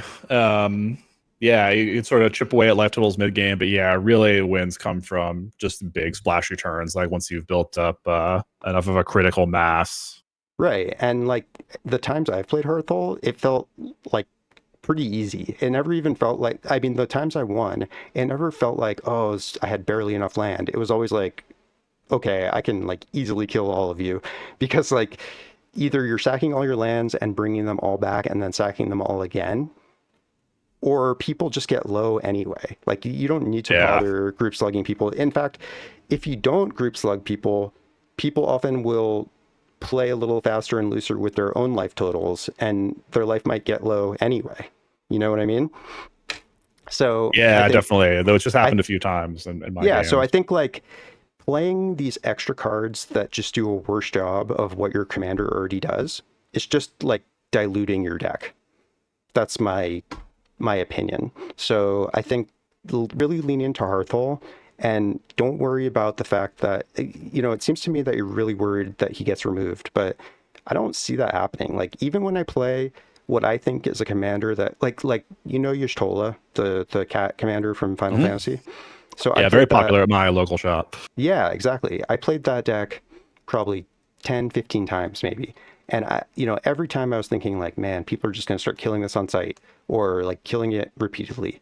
But you know what I found is like, people just, it just lives, and I'm ready. I've got the protection in hand and I'm like ready to protect it, and I just don't need to. Now, I'm not saying to expect that, but I think in general, what I've seen playing a lot of games is that like people don't play enough removal, right? And then if it's just some value engine like Hearthhull that maybe has this looming like long-term threat that they're worried about, it still always will end up that something will eclipse that. Like there's a more imminent threat, or more like, if not imminent, like pressing danger, like right now, that they'll get distracted by. So I think like worry less about losing your commander over and over. And if it happens some game where like they just point removal at it, or it happens to die to an artifact sweeper like 4 times in a row, just chalk that up to variance and say like, hey, that happened, but like that's not going to happen very often. Yeah, definitely. That makes sense. Yeah, I agree. This is a little bit high. Just real quick on the additional land Yeah. sources. Yeah, I think this comes from probably the gold fishing dopamine effect of like, I like playing the deck unchallenged or whatever, and then hitting your like 5 fetch land turns Well, with yeah, yeah, like to not get. you're not wrong about that at all. Like that is like what the deck wants to do. It's the best things the deck can be doing. So I think wanting to have one of these makes a ton of sense. But I don't know if having a huge number of them is the best way to facilitate that. I think instead, what you should do is cut as many areas as you can and really ramp up your draw and draw engines that are independent of Hearthhull, or like add ways to untap him so that you Yeah. could do it more than once. I think that is the best way to get, and like I was talking about earlier, reducing your deck size. So like what that does is it not only gets you to your best additional land source like Azusa or Ice Till, it also gets you to whatever else you need. And if I look back on your notes, the one thing that I kept feeling from seeing, hold on, let me pull it back up. The one thing I read here when I was reading these points, the notes from your gameplay, the thing that I felt over and over as I continued to read, is that if you just had more card draw and were able to find more of the best cards in your deck, so like if you were to cut the 20% of the worst cards in your deck and replace that all with like straight card draw and board wipes, that would fix everything. Because all of a sudden you're not. So the weird thing about Commander, again, I'm gonna emphasize this for you again, especially as a Hearthstone player. It's not very important to be the first one out of the gates. In fact, like it's often a liability. Like playing a turn 1 Soul Ring may win you some games because you can like snowball into another effect the following turn, but sometimes it just draws everyone's ire, and then they send all their removal at that person, and then someone else ends up winning. Or have you ever been in a game where there's like three really strong players and one like weaker player, where like the 3 strong players just kill each other and then the weaker player ends up winning? It happens all the time. So I think knowing that that is a thing that happens is really important, and intentionally slow playing or slowing down your plan isn't always a bad thing. Now, I know this like kind of clashes with what I just said about like, why don't we just drop Hearthhull on turn 3?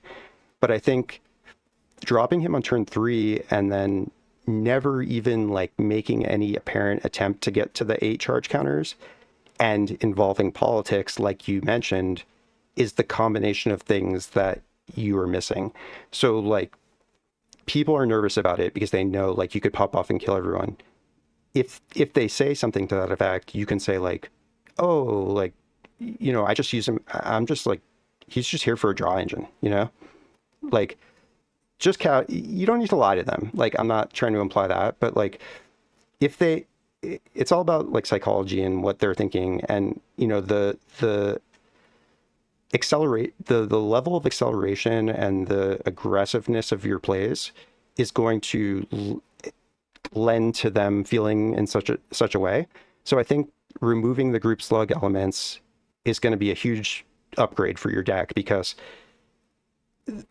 it could be that having that turn 1 iridescent vine lasher, I don't know if you ever actually did that, but like even having any of those effects come down early it's that plus what they know the commander can do, that combination of things that's making them freak out and like spend their removal on your commander early. Does that make sense? Like, It does, yeah.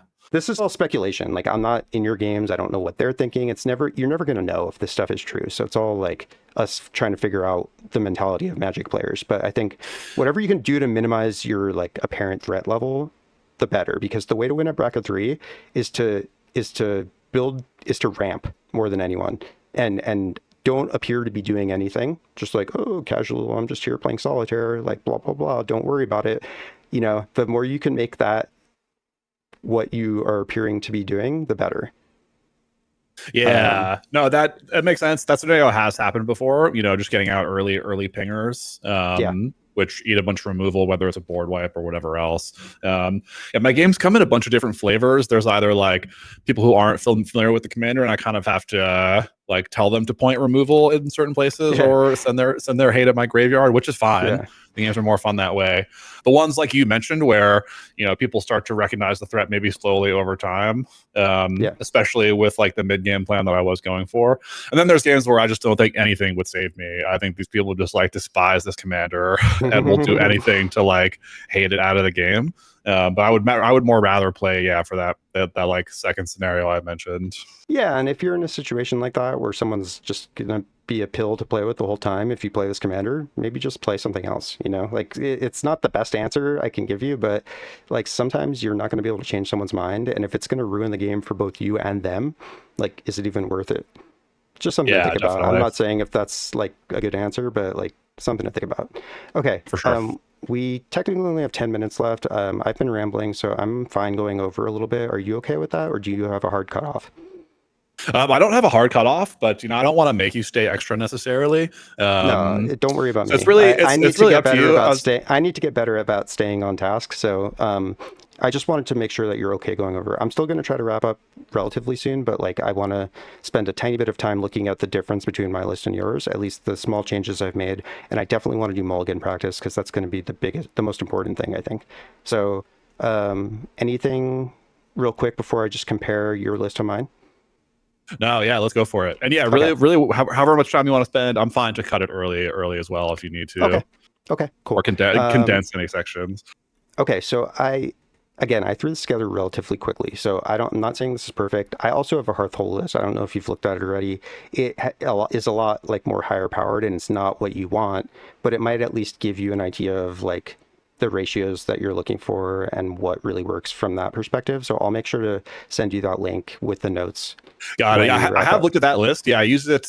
I found there were a couple big sources of inspiration for my list. So that was one of them. There was another like lean more into the landfall thing, and then a couple other just like random lists which seem interesting. Yep. Cool.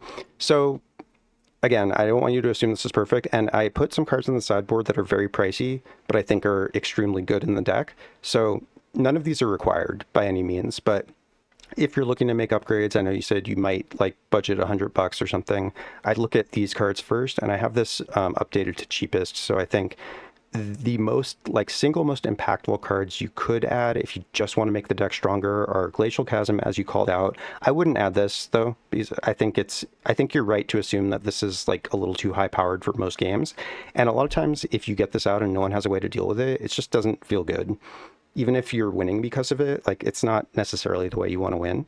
It's up to you though, so like you can think about it. Yeah, that was my thought. I haven't tested it yet, but I'm right, or am I right in that in this list and what it's trying to do, it's very easy to loop this. You know what I mean? Unless someone has a way to exile it or repeatedly strip mine it or something. But there's so many ways to play lands from the graveyard and extremely difficult to deal with, and there are ways to loop it. They can't even exile it because you're playing a sack outlet on your commander, so like they would need two ways to exile it, and that's assuming like they'd have to exile it, you'd respond by sacking it, and then they'd have to try to exile it again on the stack, and that's assuming you don't have even another way to sack it. So it's definitely an oppressive card, and I would avoid playing it unless you really want your deck to be strong. So I think you're right in that regard. Cabal Coffers and Urborg are just nuts. So if you want the deck to be stronger, including these two cards is it's just amazing. So like, especially when you're playing ways to find specific lands from your deck. Talon Gates is a really nice one as an option when you're playing crop rotation, especially because you can fetch this out at instant speed with crop rotation, and phase something out either on an opponent's board, or you can save your Ice-Till Explorer or your Hearthhull if it's a creature. So something to think about there. Three Tree City is really good too when you're playing Field of the Dead, because it can often just make you tons of mana when you have a lot of zombies. Urza's Cave is just good if you're adding any number of these other lands. Amulet of Vigor is nuts. It's like Spelunking, but only 1 mana. You can find it with Urza's Saga or Tezzeret. I did end up cutting Tezzeret. You're not, I think it's fine. It works in this deck. It can find only Zurin Orb and the, what is it, the ship? Did I cut that thing? I think I might have cut it.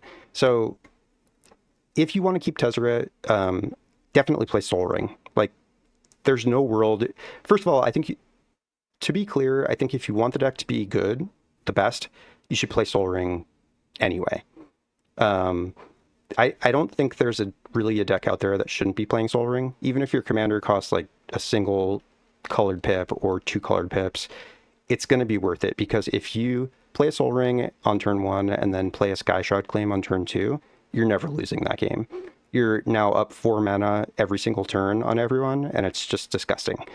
Now, I hate Sol Ring, and I wish it was banned, so I encourage you to not play it, but if you're not playing it, Tezzeret's definitely not worth it, which is why I ended up cutting him.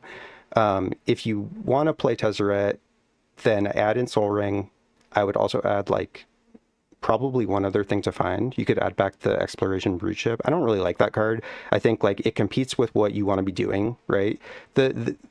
You having enough power on creatures to crew both that thing and Hearthhull, it just seems like too much to ask. I'd much rather see you play Exploration. Now, I did add it. It's a little expensive, but I think, like, some of the stuff geez, it's so much. This card used to be like $6 when Dominaria Remastered came out. Shot up a ton, probably because of this deck. This is probably the single best card you can invest in. Like, if you want to spend more money on this deck, this is like literally the best card in the deck. It's just so broken. Having this on turn 1 is like, it feels like the game's unlosable. I think that Amulet of Vigor, I think I only didn't include for budget reasons. Although, I did just build a Glarb deck where Exploration is also good in that, so maybe I'll pick up a copy. Tezzeret's also one of those cards where it's in the collection, so I like needed to find a home for it. But I do see what you mean. I just think you should add more good things to find with it. Like, you only had in your list, you only had Zurin Orb and the Brood Ship, and I don't think either of those is really that important that you be spending a 3 mana turn doing that. Yeah, I saw like Expedition Map as another option. Someone from the Discord had that in their Hearthhull list. Although the deck already has a lot of ways to tutor in lands, but not a terrible option. I didn't think you were actually playing enough ways to find specific lands. So, like, I noticed you weren't running Our Promise. Yeah, is one I looked at really hard. Yeah, this card's just so good. It feels so good. You get any 2 lands. You weren't running either of the bounce lands. I think I love bounce lands. I think they're criminally underrated. And in this deck especially, they're just so good because they can represent 2 land drops by themselves, right? So even if you have no lands in hand, playing one of these from your graveyard bounces another land to your hand and then lets you replay it. It's like drawing a card almost. And yeah, it comes in tap, but you've got Spelunking. The bounce lands are just very, very good in this deck, so I'd recommend adding those. Cool. Nissa is the other one. So, like, if you were to ask me, Matt, like, how do I get the most bang for my buck upgrading this deck with $100? I'd say get Exploration, get Nissa. Nissa's nuts, like, better than Lotus Cobra. Like, it does the same thing as Lotus Cobra, but it also draws you a card every time you do it twice. It's stupid good. It pretty much only has good things it can hit, right? Like, it can hit Lumra. I forget what else are. So if you go to subtype, you can see there's always going to be good stuff. Oracle, Moldiah, Lumra, Titania. Yeah, Aftermath Analyst obviously is a big hit. Yeah. But both of those, all 7 of those seem really good. Yeah, exactly. Nissa's nuts. That's probably, it's either that or Exploration, like, in terms of, like, if there was only one card you were going to get, I'd say definitely one of those 2. This card is completely busted in this deck. It turns all of your creatures into pingers, basically, because every time you station Hearthhull, and you don't even care about the stationing at that point. It's just you tap a zombie, put 2 counters on Hearthhull, and get to shoot something for 2 damage. So this might be too strong for what you want, but I wanted to leave it here as an option in case you wanted some sort of like, it's almost like an alternate way to win. And it's removal. Really, really strong card. And lastly, yeah, Chocobo. definitely.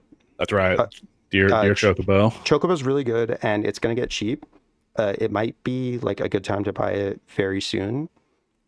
Keep an eye on it because they're releasing those Chocobo bundles that are going to like potentially include one. So I don't know anything more than that, except that there's going to be a new version of this available. So that should tank the price of the regular ones. So just keep an eye on it. Okay, let's stop there. Any questions? I guess real quick, let me go to the categories. I added just a couple more board wipes, but honestly, adding like even another one I think is good. But you were only playing Blast Act, I think. Deluge is the best of the best. You should always be playing this in a block deck unless you really, really have a good reason to, because often this is just a one-sided board wipe, you know, when you need it. You can control, you can modulate it, and that's what makes it so powerful. And it destroys indestructible creatures, which is huge. And Blasphemous Edict, again, very good board wipe in general, but even better in this deck or any deck with Field of the Dead, because sometimes you'll be in a situation where you have enough zombies that you can keep all of your good creatures. Because if you make 13 zombies and you have like 2 other creatures, you sack your 13 zombies and then it's a one-sided board wipe. Does that make sense? It does, yeah. And this gets around stuff like indestructible, right? If they're forced to sacrifice. Yeah, like I played against the deck last night with I think it was aestheticism in a Weta deck that was really difficult for everyone to deal with. So that seems like a really good card. Both of these would get around that, you know. Minus gets around indestructible and hexproof, and so does Blasphemous Edict. Okay, so I'm just gonna stop there. Any questions? I want to do some mulligan practice though before we run out of time. Yeah, let's go to that. Okay. So what I'd encourage you to do here, and if you're viewing this, pause the video and make the decision for yourself. It's the best way to learn. And then you, Lufa, just tell me your thoughts. I want you to tell me whether you're keeping this hand or not. We're going to assume we don't know who our opponents are. We don't know what position we are in turn order. This is our first 7. If you say you want to mulligan this, we're going to go to our second 7. Then we're going to go down to 6 and 5 and so on. So talk me through your thoughts on this hand and your ultimate decision of whether you want to keep it or not. Got it. For a first 7, I think this is okay. I mean, we have color fixing between the 2 fetch lands. I think keeping 4 lands and an opening hand with this deck is completely fine. Regardless of its power level, I actually love Horn of Greed. I think it's kind of a fun card. Everyone likes to draw cards, and then you can abuse it. With Sky Shroud, would love to see some 2-mana ramp. So this is definitely a slow starting hand. So I'm honestly 50-50 on like a first 7. I think I'd be tempted to mulligan this, but I'd probably just keep this, to be honest with you. Okay.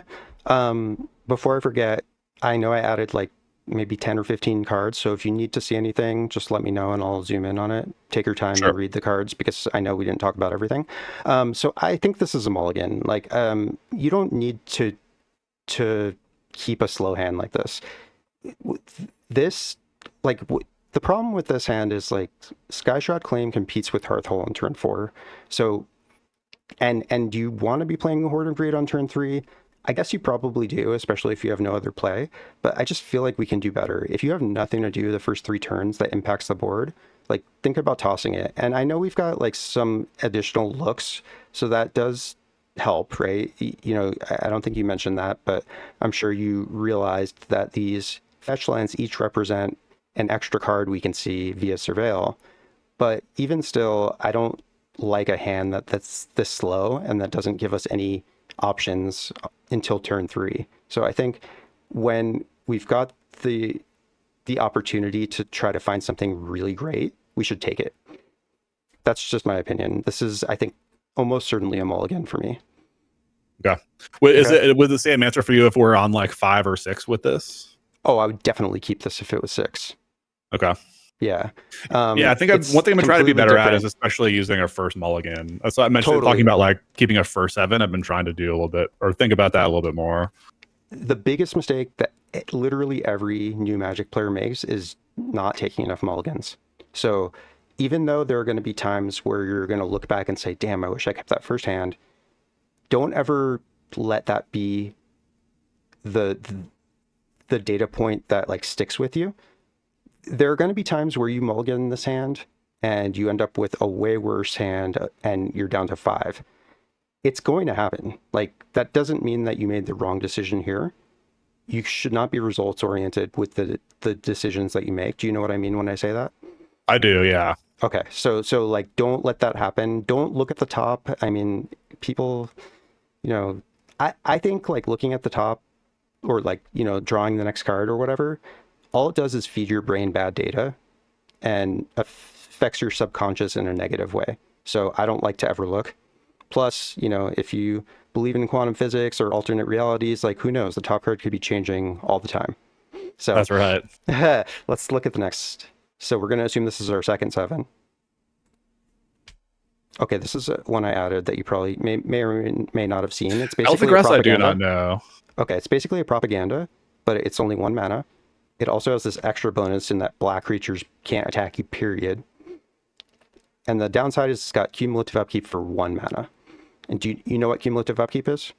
Yep. Okay, so this card's great. It's super cheap too. It's like under $1.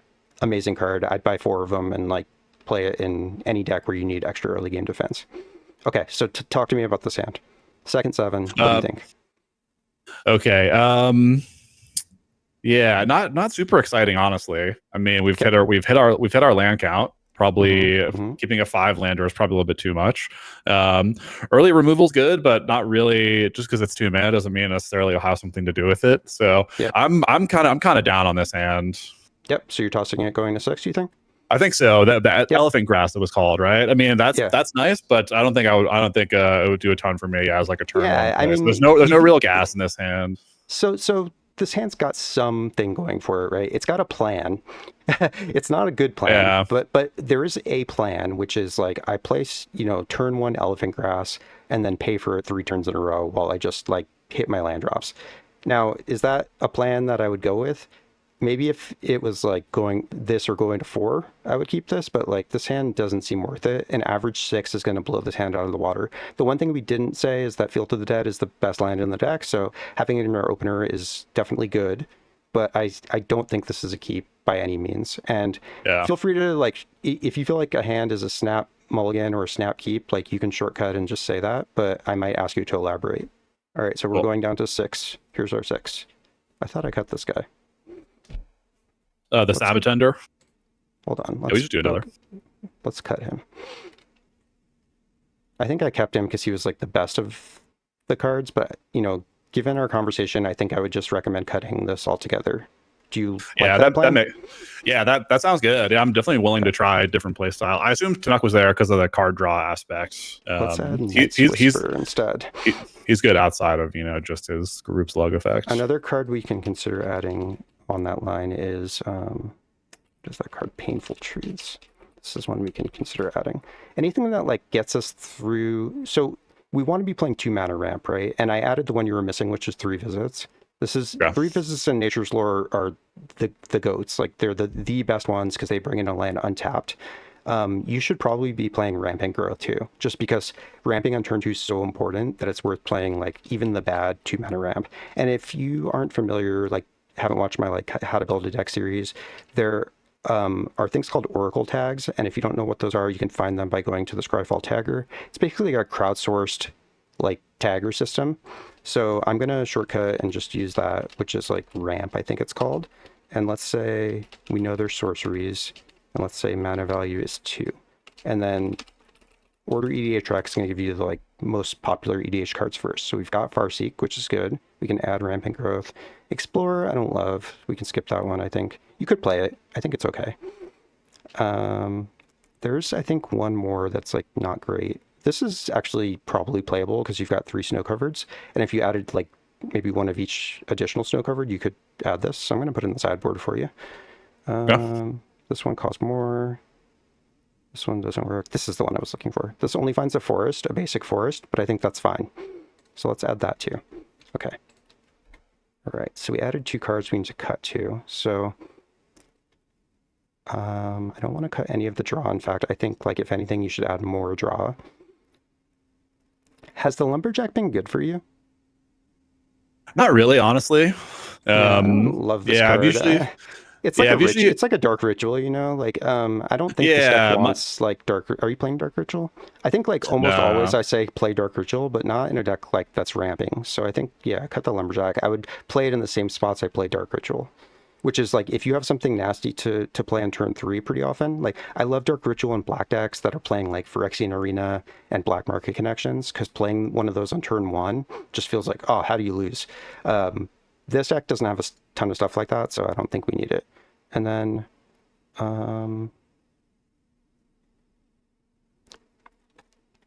like, I keep looking at Green Warden to potentially cut. I know you might think that's crazy, but like, I feel like it's a little bit win more, that card. It does 2 Yeah. things you want, which is like double landfall and also Crucible. I don't know. What does this guy do? Oh, one card that you mentioned a couple of times, I want to take just a second and talk about it, because I didn't like it as much as you seem to, and I reserve the right to be missing something. But talk to me about why you think this card is good, because I think this card is good. So try to Yeah. convince me otherwise. So for me, it's been just a way to filter through the deck, or not filter Mm-hmm. through the deck, but well, one, it fills your graveyard. So if you have a Crucible effect Mm-hmm. and additional land effects, I mean, you're already doing pretty well, but it's a way to keep fueling that plan. Mm-hmm. But yeah, it's really only there. I don't think I'm playing any sagas, but it's really only there to either to fill the graveyard, and just, you can, if your hand has like 3 or 4 Just lands makes in your it, hand and better. Yeah, it yeah, just like exactly. gets you to the stuff you need more frequently. Yeah, I think I agree. even like a couple fetch lands, you can just like dump 3 or 4 lands in your graveyard and draw new cards that hopefully, do more for your game plan. So since I added like a couple of 2-mana ramps, I think I don't like, I'm in the like this very small minority who doesn't really like cultivate and Kodama's Reach. I think, I don't know, like, these cards, they're good. Like, don't get me wrong, it's like, yeah, rampant growth plus you draw land, right? That's what this is. I just think we have so much ramp already. I don't know if you need Pier's Whim, actually, because as it stands, well, I guess you want to find Field of the Dead, so that makes sense. I don't know. Sometimes when I'm struggling with what to cut, I'll switch over to mana value, and I know you have a lot of 3s, and 3 is actually a mana value I'd encourage you to de-emphasize, because I think if we look back at what we want an ideal turn set up to look like, it's 2 into 4, right? So that means 3s are just like not as good because we won't have as much time to play them. Does that make sense? Right. So I think It does, we could yeah. consider cutting something here. So I'm seeing Cultivate again. I don't like it. I'm just going to shop it. If you like it, feel free to add it back, but I think you'll do fine without it. Yeah. Given what we've been talking about too, what about something like Mayhem Devil? Oh, yes. I was actually going to say that. I agree. Perfect. Mayhem Devil's much better because it could hit creatures, but I still think this, I don't know. It's really, let's cut it for now, but I'm going to put it in the sideboard. I think you might want to add this back. Okay. I'll help you refine this more afterwards, but I want to move on for the purposes of the video. So we're back to 100. Let's start over now. So we're going to start. This is an opening 7. Wow, we're getting some shitty hands. I think this is a Mulligan, right? Yeah, I would ship this, I think. Yeah, we don't need to spend a ton of time talking about the ones that are really obvious. So here's our second 7. What do you think? What's that middle card there? Is that one we just added? This is a rampant growth, but only for forests. Some core. Yeah, I mean, I might keep this. There's two pieces of early game ramp, maybe one more than you need. Here's Whim, I think, is a really fun card. I guess that's the one where they can. I keep getting this one mixed up with Disorienting Choice. Yeah, this is okay. Pick opponents to ramp if you want. Otherwise, it's just all opponents sack a creature or an artifact or enchantment, and you get any land you want. Yeah, I mean that's not great in an opening hand, but not terrible. So I actually think it's very good in an opening hand because it can knock out like turn 1 Soul Rings. Like if you're in one of those games where everyone has Soul Ring but you, nothing feels better than this. Now, I'm not saying that's going to happen all the time, but it's nice to have insurance against that, you know, where everyone goes Soul Ring, Soul Ring, Soul Ring, and then you're like, okay, turn 3 after I played my 2 mana ramp, destroy 3 Soul Rings and get my Field of the Dead. How do you lose that game, you know? Yeah, that's a good point. So, it seems pretty good. I think in my mind I was picturing maybe there's not enough targets for artifact or enchantment removal, but it's not really well, based on anything. You might not get one for everyone, but yeah, it's actually way worse late game because then they have a bunch of random stuff and you're never going to hit what you want because they get the option to sack an artifact or enchantment. So as long as they have more than one, they're always going to get the option to sack their worst one. So I think this hand's a keep probably versus going to 6, but it has one big problem in that we have no creatures. I think like it's easy to say like this hand is great because we ramp out Hearthhull and then we just start drawing cards, right? But what happens if we never draw a creature? Do we have any way to get a creature with this hand? No. So it's pretty risky, but if you knew the deck more intimately and trusted that like in 4 turns you'll get at least one creature that can crew, and, you know, very, very worst case scenario, Pyrrh's Whim gets us Field of the Dead, which will eventually get us there. yeah. It's also worth considering adding Dryad Arbor, which is a forest 1/1. So you could get it with, not this, I don't think, because it says basic forest, but you could get it with 3 visits or any fetch land. Okay, so something to think about, because especially in a deck like this that like really needs a creature, even if it took you 2 turns of crewing, it could be worth it just as a like fail safe. And if you end up adding stuff like Green Sun Zenith, Finale of Devastation, Corn of Calling, which are all nuts in this deck, but would make it very powerful, then Dryad Arbor gets even better because you could play a Finale of Devastation for 2 mana, X is 0, and go get your Dryad Arbor. So it turns into like a 2 mana ramp spell. Okay, so let's play this out. So I'm just going to go pretty quick here. So drop a land. Or actually, like, I guess we probably just want to play the Fabled Passage turn 1, right? And get... Yeah. We don't want to draw more land right now, right? So thinning our deck by 1 card is not terrible, and getting the untapped red source when we have nothing else to do is not bad either. So let's do that. Azusa's a beautiful draw, right? Oh, she's only crews at 1, though. I didn't think about that. But when we're talking about the ideal setup, she's probably not perfect, right? Because it takes her 2 turns to turn this on. But it's okay. She's still nuts, so it's not like it's not worth playing her. So I'm going to... What do you play here? Do you play this one that gets a forest tapped, or do you play the 3 visits? Probably the forest tapped if there's no way to follow up with the extra 1 mana. I think an argument could be made for either. So 3 visits better because you could get an untapped land if you need it. But 3 visits can also get you a surveil land. And I think this hand needs some help. So I think I would play the 3 visits here just to get a surveil land and see 1 more card. Because I mean, like, drawing a land here is not the worst, actually, because we've got Azusa, right? So I don't know. It's a close call. We'll just go with what you said. I don't think it's bad. I'm just going to, for the purpose of testing, I'm just going to put this in tap. We're not going to bother searching. Sure. All right. So what do we do? What do you want to do this turn? Let's see. Yeah, I think before we started, my instinct might have been to play Azusa and dump a couple extra lands. I guess there's only 1 right now.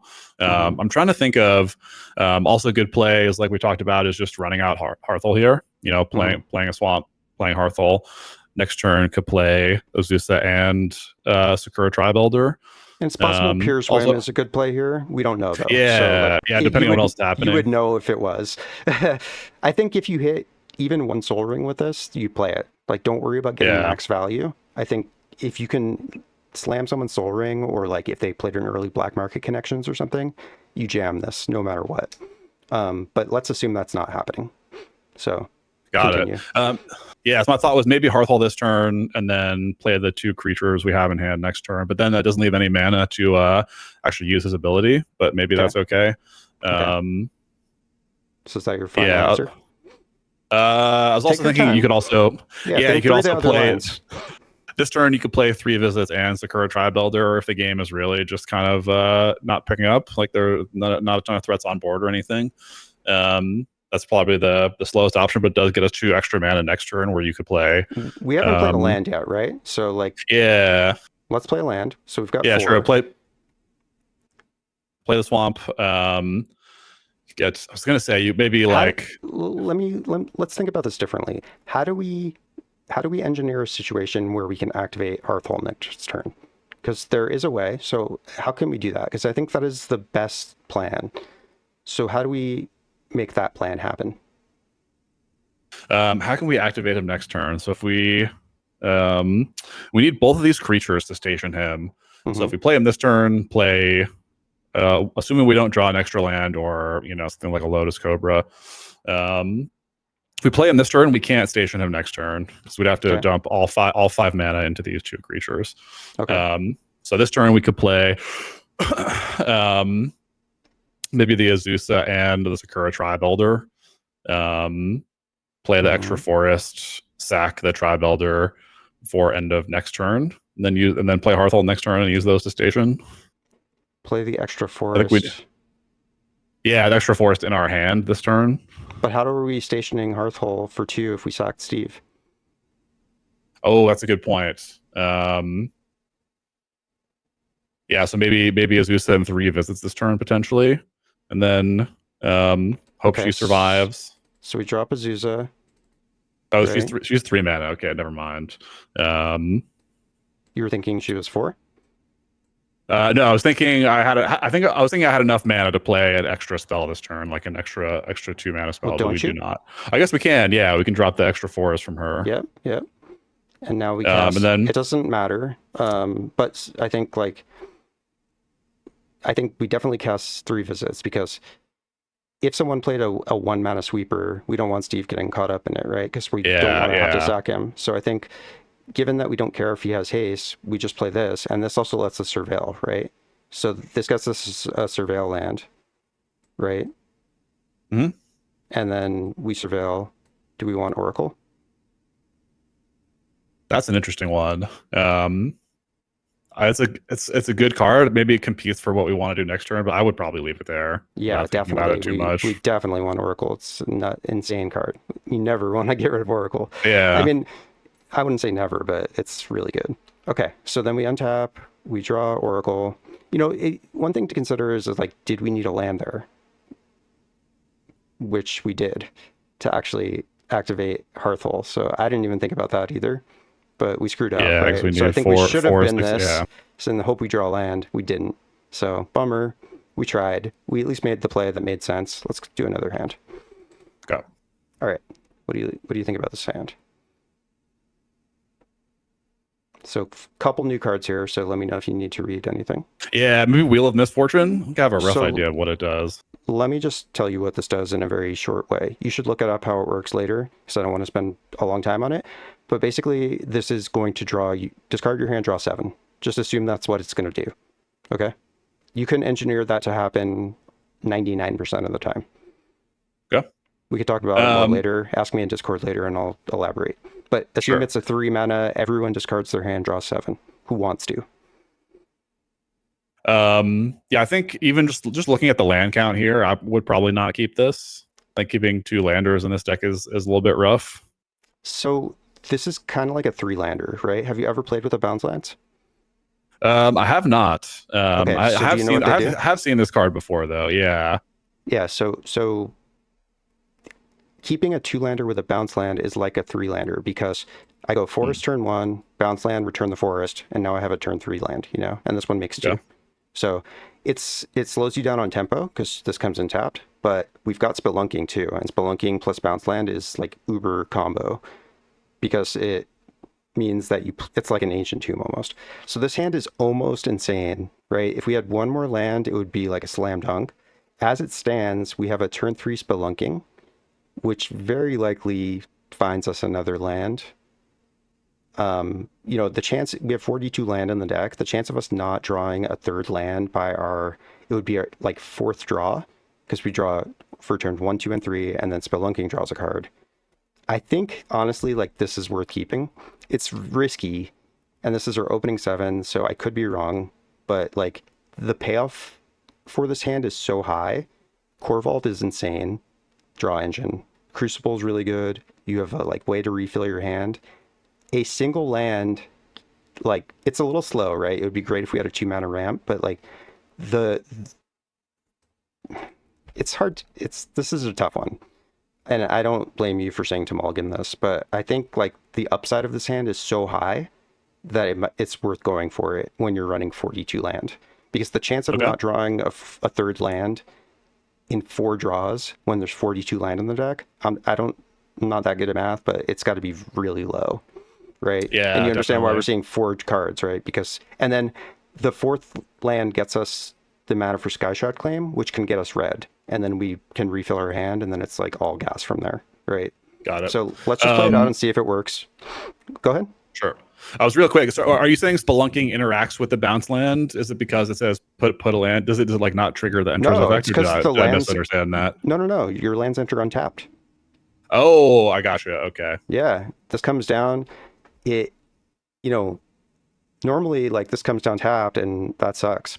But if this comes in untapped, it's insane, because now it returns a land to your hand, which is not always a bad thing. Sometimes a lot of times, like, especially in this hand, before we saw that we're drawing a land, we want that effect to bounce the land, because it means that, it would be better if it just didn't bounce the land at all. And in fact, if someone is playing like something that turns off ETBs, like Elish Norn, Mother of Machines, bounce lands are really good against Elish Norn, because like they come in and they don't ETB.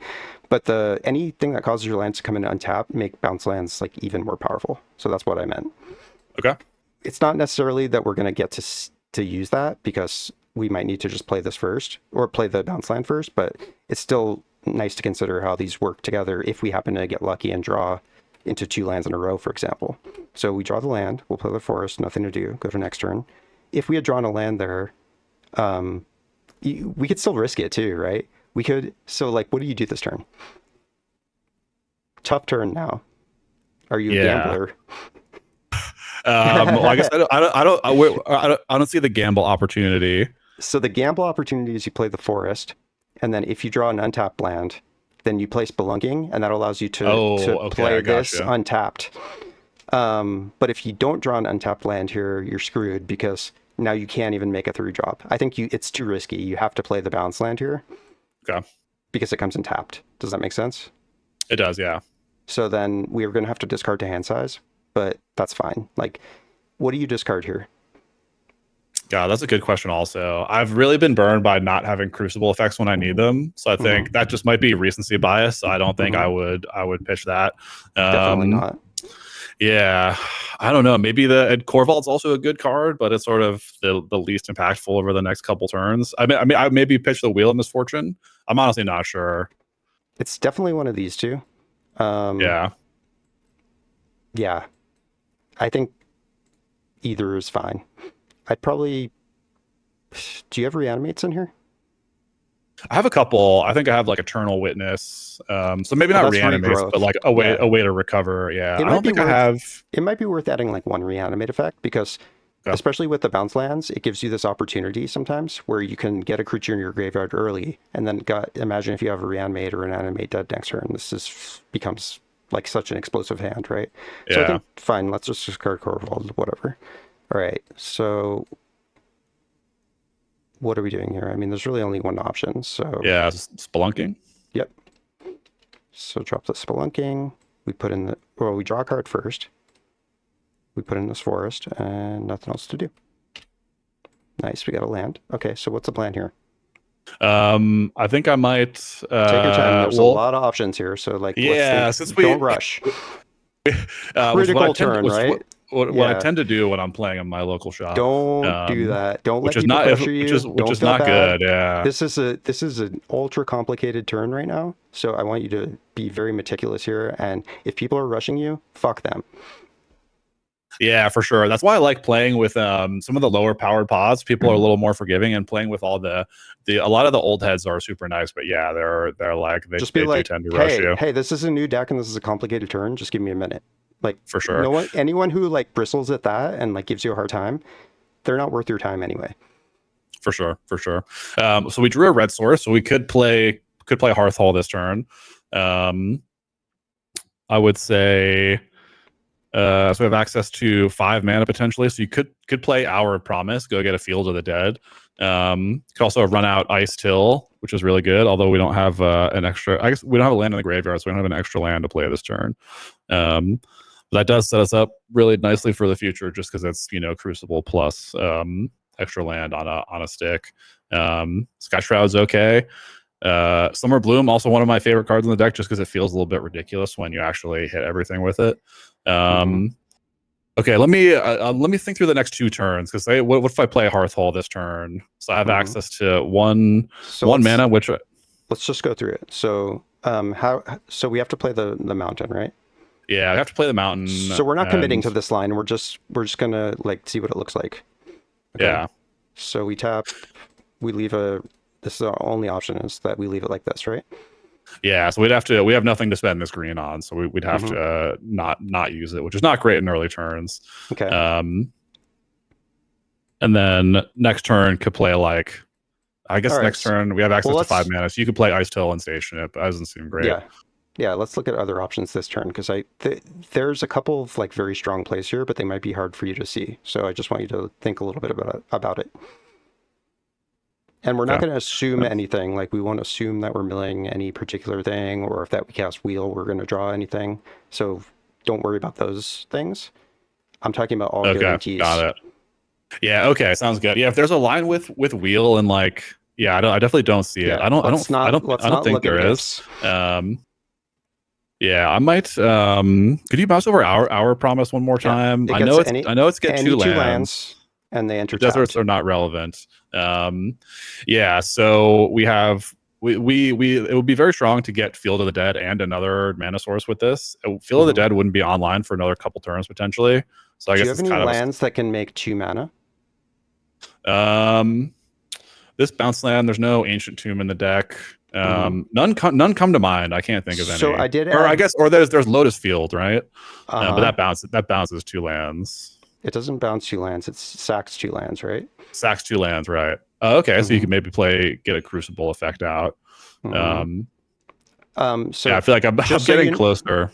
You are getting closer. You're very warm here. So let's just talk about it. So I think you're getting close here, but you don't know what I added necessarily, because you haven't had a chance to look at that really.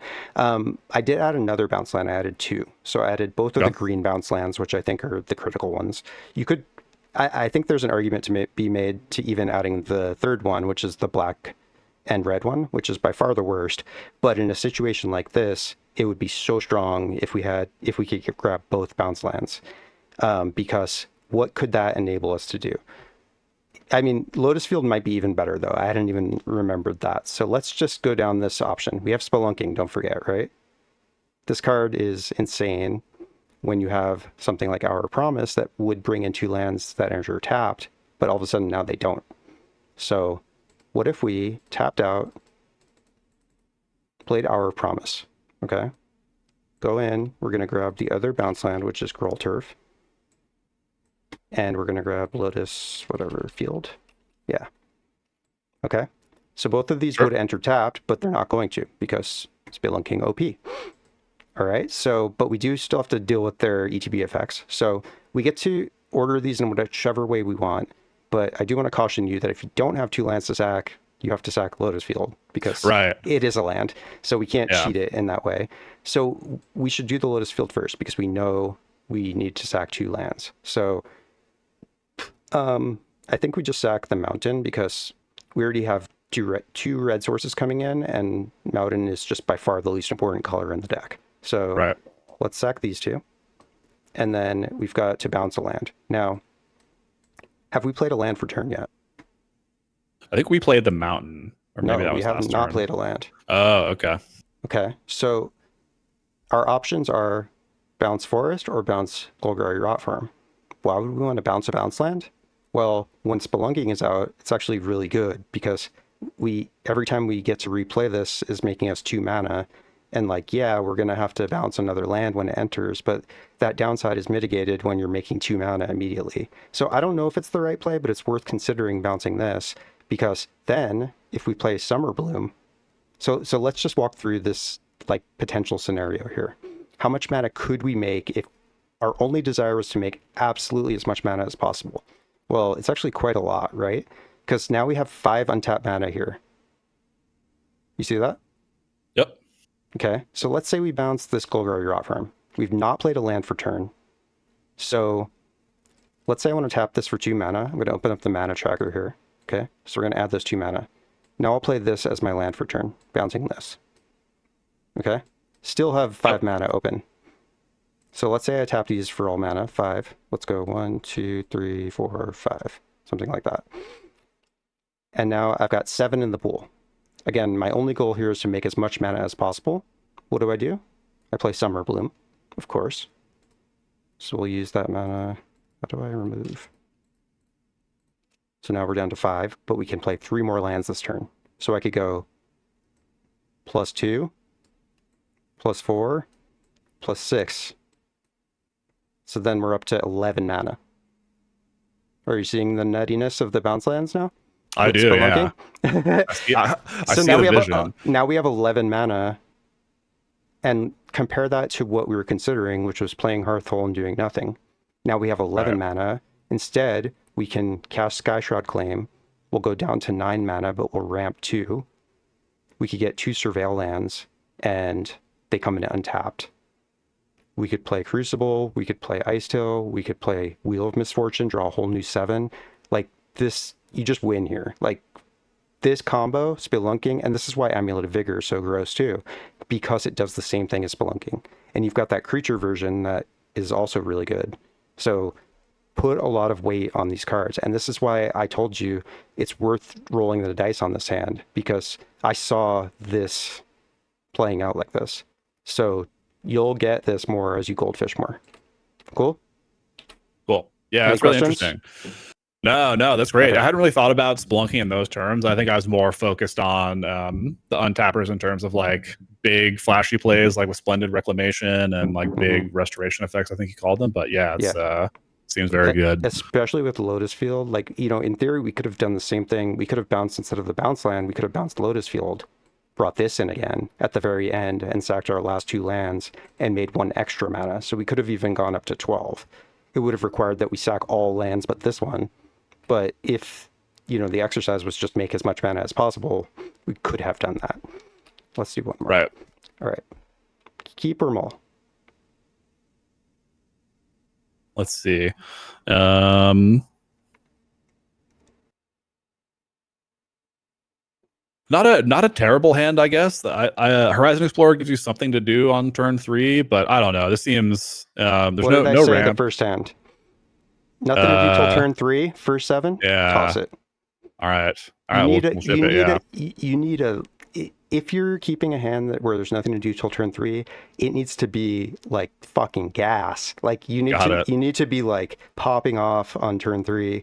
If your play is like a random dude on turn 3, and this is your opening 7, did you see the last hand? Like what we were doing on turn 3?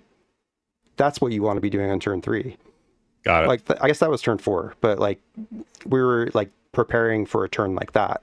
So like you should have in mind, like on your opening 7, what I want you to do is have like 5 cards in your deck that are like, these are the best cards in my deck. Like I really want these, like Spelunking, like all of your 2 mana ramp. We're talking exploration if you end up adding it. Those are the cards that, like, if your opening hand doesn't contain those, fuck it, we can do better, you know? Like, we can do better. Like, I want those cards so bad because they're so good. That kind of stuff. Right.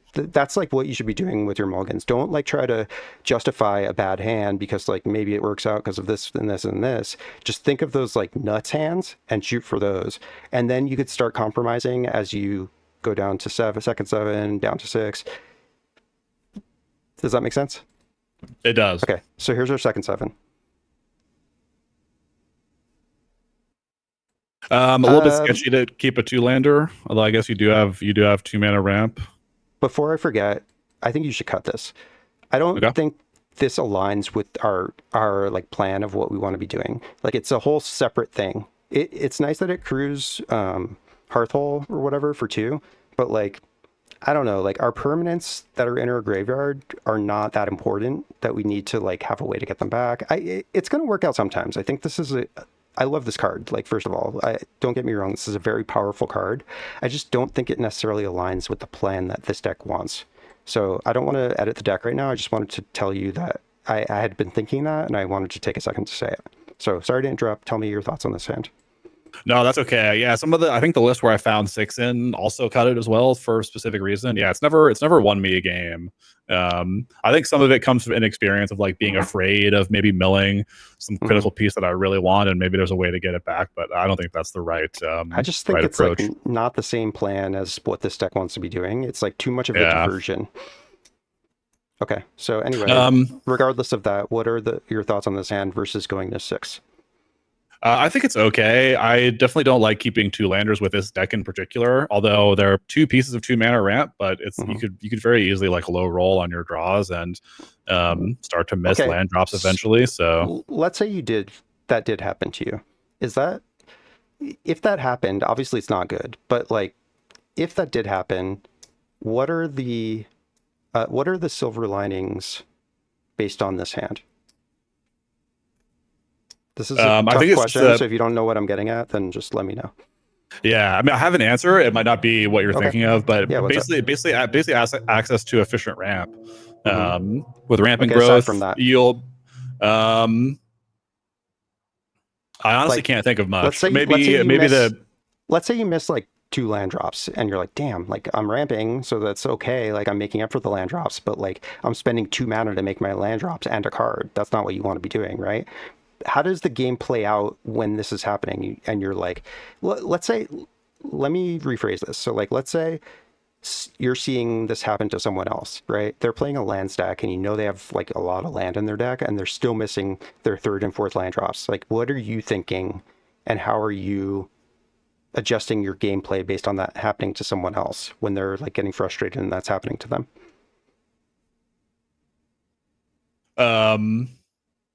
Not sure, honestly. I don't think I have a great answer. Can you repeat the question? Sure. So like, let's say you're seeing it happen to someone else. They're playing a land deck, but then they're missing their 3rd and 4th land drops, and they're like, "What the hell? Like, I have 42 land. This is so annoying, right?" If you see that happening to an opponent, how does that alter plays you might make? For example, ones that might affect them. Like, let's say you had an open attack. You're probably not going to attack them, right? Yeah. Okay, I see what you mean. And let's say you're casting your Peer's Whim. Like, I'm not suggesting that you would necessarily or should necessarily make them a friend when you're casting Peer's Whim and let them search for a land. But some people might do that, right? Yeah, definitely. They would definitely fall a little bit lower in threat assessment, I guess, based on what commander they're playing. So lower in threat assessment, but I would also kind of assume they'd recover eventually, assuming they don't just get completely blown out in the first couple turns. But I guess all I'm trying to say is like, you don't want to be missing your 3rd and 4th land drop. However, if it happened and this is your hand, I think it's actually not that bad, because how I see it ending up playing out is like, let's not draw any cards and let's just play this hand assuming we're not going to draw any cards. We go land, ramp and growth, right? And then we untap, we've had 3. So this turn we're like, oh my god, we're missing another land drop, what the hell? We have a couple options. If the board is like already starting to get populated pretty well, maybe we don't play 6 and we just play Steve and ramp and hope that we can land our Hour of Promise the next turn if we draw land. Or maybe we just do nothing, pass the turn, grumble, do that another turn, pass the turn, grumble. Wow, we're on 3 lands. Everyone's developing. I'm not. And then you're like, boom, Blasphemous Act. Get a like 15 for 1 when everyone was ignoring you and feeling bad for you. And all of a sudden, like, yeah, there are a couple lands ahead of you, but you've drawn, don't forget, we have 4 other cards in hand that are not land. So now you have a full hand, a way to ramp ahead of them, and a way to like play stuff out of the graveyard and get more lands. So like, again, I'm not saying that's something you should go for, but this hand has that fill case that I think ends up putting you in a winning position. And that's what I think the silver lining of this hand is. Does that make sense to you? It does, yeah. I think as we've been talking, I think the Blasphemous Act is maybe the most interesting card in the hand now to me, because I think my instinct was to just completely gloss over it. I think I've even had games where I've like with Rydia, the card we were looking at, I think I've discarded a Blasphemous Act and then like immediately regretted it, a couple turns later. And especially thinking back to what you said about like you can like keeping a Blasphemous Act here and playing slow doesn't prevent you from playing Hearthhull, for example. Exactly. Yeah. So let's take a different scenario. Let's say we mold to 5, and then instead of this Blasphemous Act, these are all land. Or we have the Blasphemous Act, but then all 6 of these are land. I think you keep that hand, and then you definitely have to play up that you mold to 5. Whenever I mold to 5, I'm making sure to tell people every turn. Like, I know it's probably annoying for the people who have already heard me say it 10 times, but I want everyone to know that I went to 5. You have to get some equity out of this shitty situation, okay? And then what you can also do is be like, not only did I go to 5, but I'm completely flooded. Playing land pass, paying a land pass. And you're just like, what the hell? I went to 5. Now I'm only drawing land. This is bullshit. And you'd be annoying, right? But then, like, you land the Blasphemous Act and you're winning all of a sudden. And you've drawn other stuff. And, like, that's the way to get it, out of a bad situation like that. So I think you get it. I don't want to dwell on this anymore. Let's do one more hand, and then I'm going to wrap up. Sound good? Sure. All right. Okay. Do you know what this card is? Yeah, I've been playing this in my Glarb deck. This card's very good. Just put it in every. Put it really in every good. green deck. Yeah. There's no green deck that shouldn't be playing this unless you're like. Yeah, I had to reread it a couple times. Extreme aggro, and don't ever like hesitate to play this for X's 2 or even X's 1. Like, you shouldn't. It depends on the hand, right? But like, think about it. Don't. Because this is a mistake I made, actually. I thought, like, I have to play this for 4 because, like, man, how could you beat that value, right? But if you have nothing to do on turn 4 or 5, like, just play it for 2, or I've played it for 1 before, and, like, I wouldn't do that unless you, like, are really in a bind, but don't forget that you can if you need to. Okay, so tell me about this hand. Again, like we said in either last hand or two hands ago, there's nothing really to do until turn 3. And even then, the plays aren't that exciting. Like, we don't have a way to trigger Tinook multiple times to draw a card. So we're just like doing land. You could play Open the Way for 1, like you mentioned, but it's a really slow start. So Mulligan? Yeah, I don't think I would keep this. Yeah, snap Mulligan. Easy. That's all you needed to say. I mean, Okay, we do have one way to trigger Tinook, but that's right. Yeah, you could save fresh lands for him, but not till turn 4. But like, yeah, this is not a good opening 7. Yeah, I want you to look at your opening 7 and be like, is this hand nuts? And if it's not, just toss it. Okay, that should be your mentality in every deck. Now, sometimes you're going to want a game where you don't have a nuts hand, and that's fine. You could keep a slower hand if it's a casual game or you're against a bunch of noobs or like whatever. But like in general, if you want to win and you want to do good, know what your nuts hand looks like and shoot for that. Here's your second 7. I think again, I'm not super excited by this. Nothing to do on turn 2. I've like played Braids early, hoping I would just draw into like extra engine pieces, and it's completely lost me the game. And 6 doesn't really do a lot from your early game either, so I don't think I would keep this. Agree. Easy mulligan. I do want to mention that. So if you did keep this and play Braids on turn 3, are you sacking a land or are you sacking Braids? That's a good point. I don't think I've ever actually sacked Braids before. Okay, so that's what you should be doing probably most of the time. Yeah, I was gonna say I would not sack a land just because I've been burned by it, thinking, oh, my deck's really good at replacing lands and playing them from the graveyard. But so what if this card said 3 mana sorcery, each opponent sacks a creature, or you draw 3 cards? That's what this can say. So just think about it in that light. Okay. Yeah, that's a great point. I've never had anyone. I haven't played this card a ton, but I've never had anyone actually voluntarily sack something. Yeah, never. It's like extremely rare. So assume you'll draw 3, and I would sack itself unless you have we're totally flooded, and then then I wouldn't sack more than 1 land ever. You don't really want to be sacking land. That's such a bad tempo swing for you.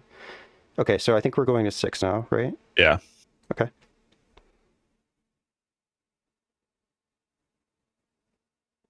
This is okay. Being on 2 lands is a little bit rough. But there's 2 mana ramp. The Rydia I think could be good to help draw into something that might be useful, but I don't know. It seems a little bit sketchy. You thinking about going to 5? I think I don't know. I think I would, honestly. Okay, so talk to me about this decision, because like to me this hand looks like a snap keep. Like it looks extremely strong. Interesting. Okay. Like okay, so it seems to me that you're quite worried about like not drawing the lands you need. You're playing 42 land. Like have a little faith in your deck. Like I'm the like number one proponent of like not counting on drawing what you need to make a hand work. It's what I say almost always. But you're one of the only people I've ever coached or talked to that seems too worried about this. I think that you need to, like 42 is such a tremendous number of land. Like it's, you know, not quite, but like getting close to 50% of your deck is land, right? Because what is 50% of 99? It's like 44 and a half, and you're at 42.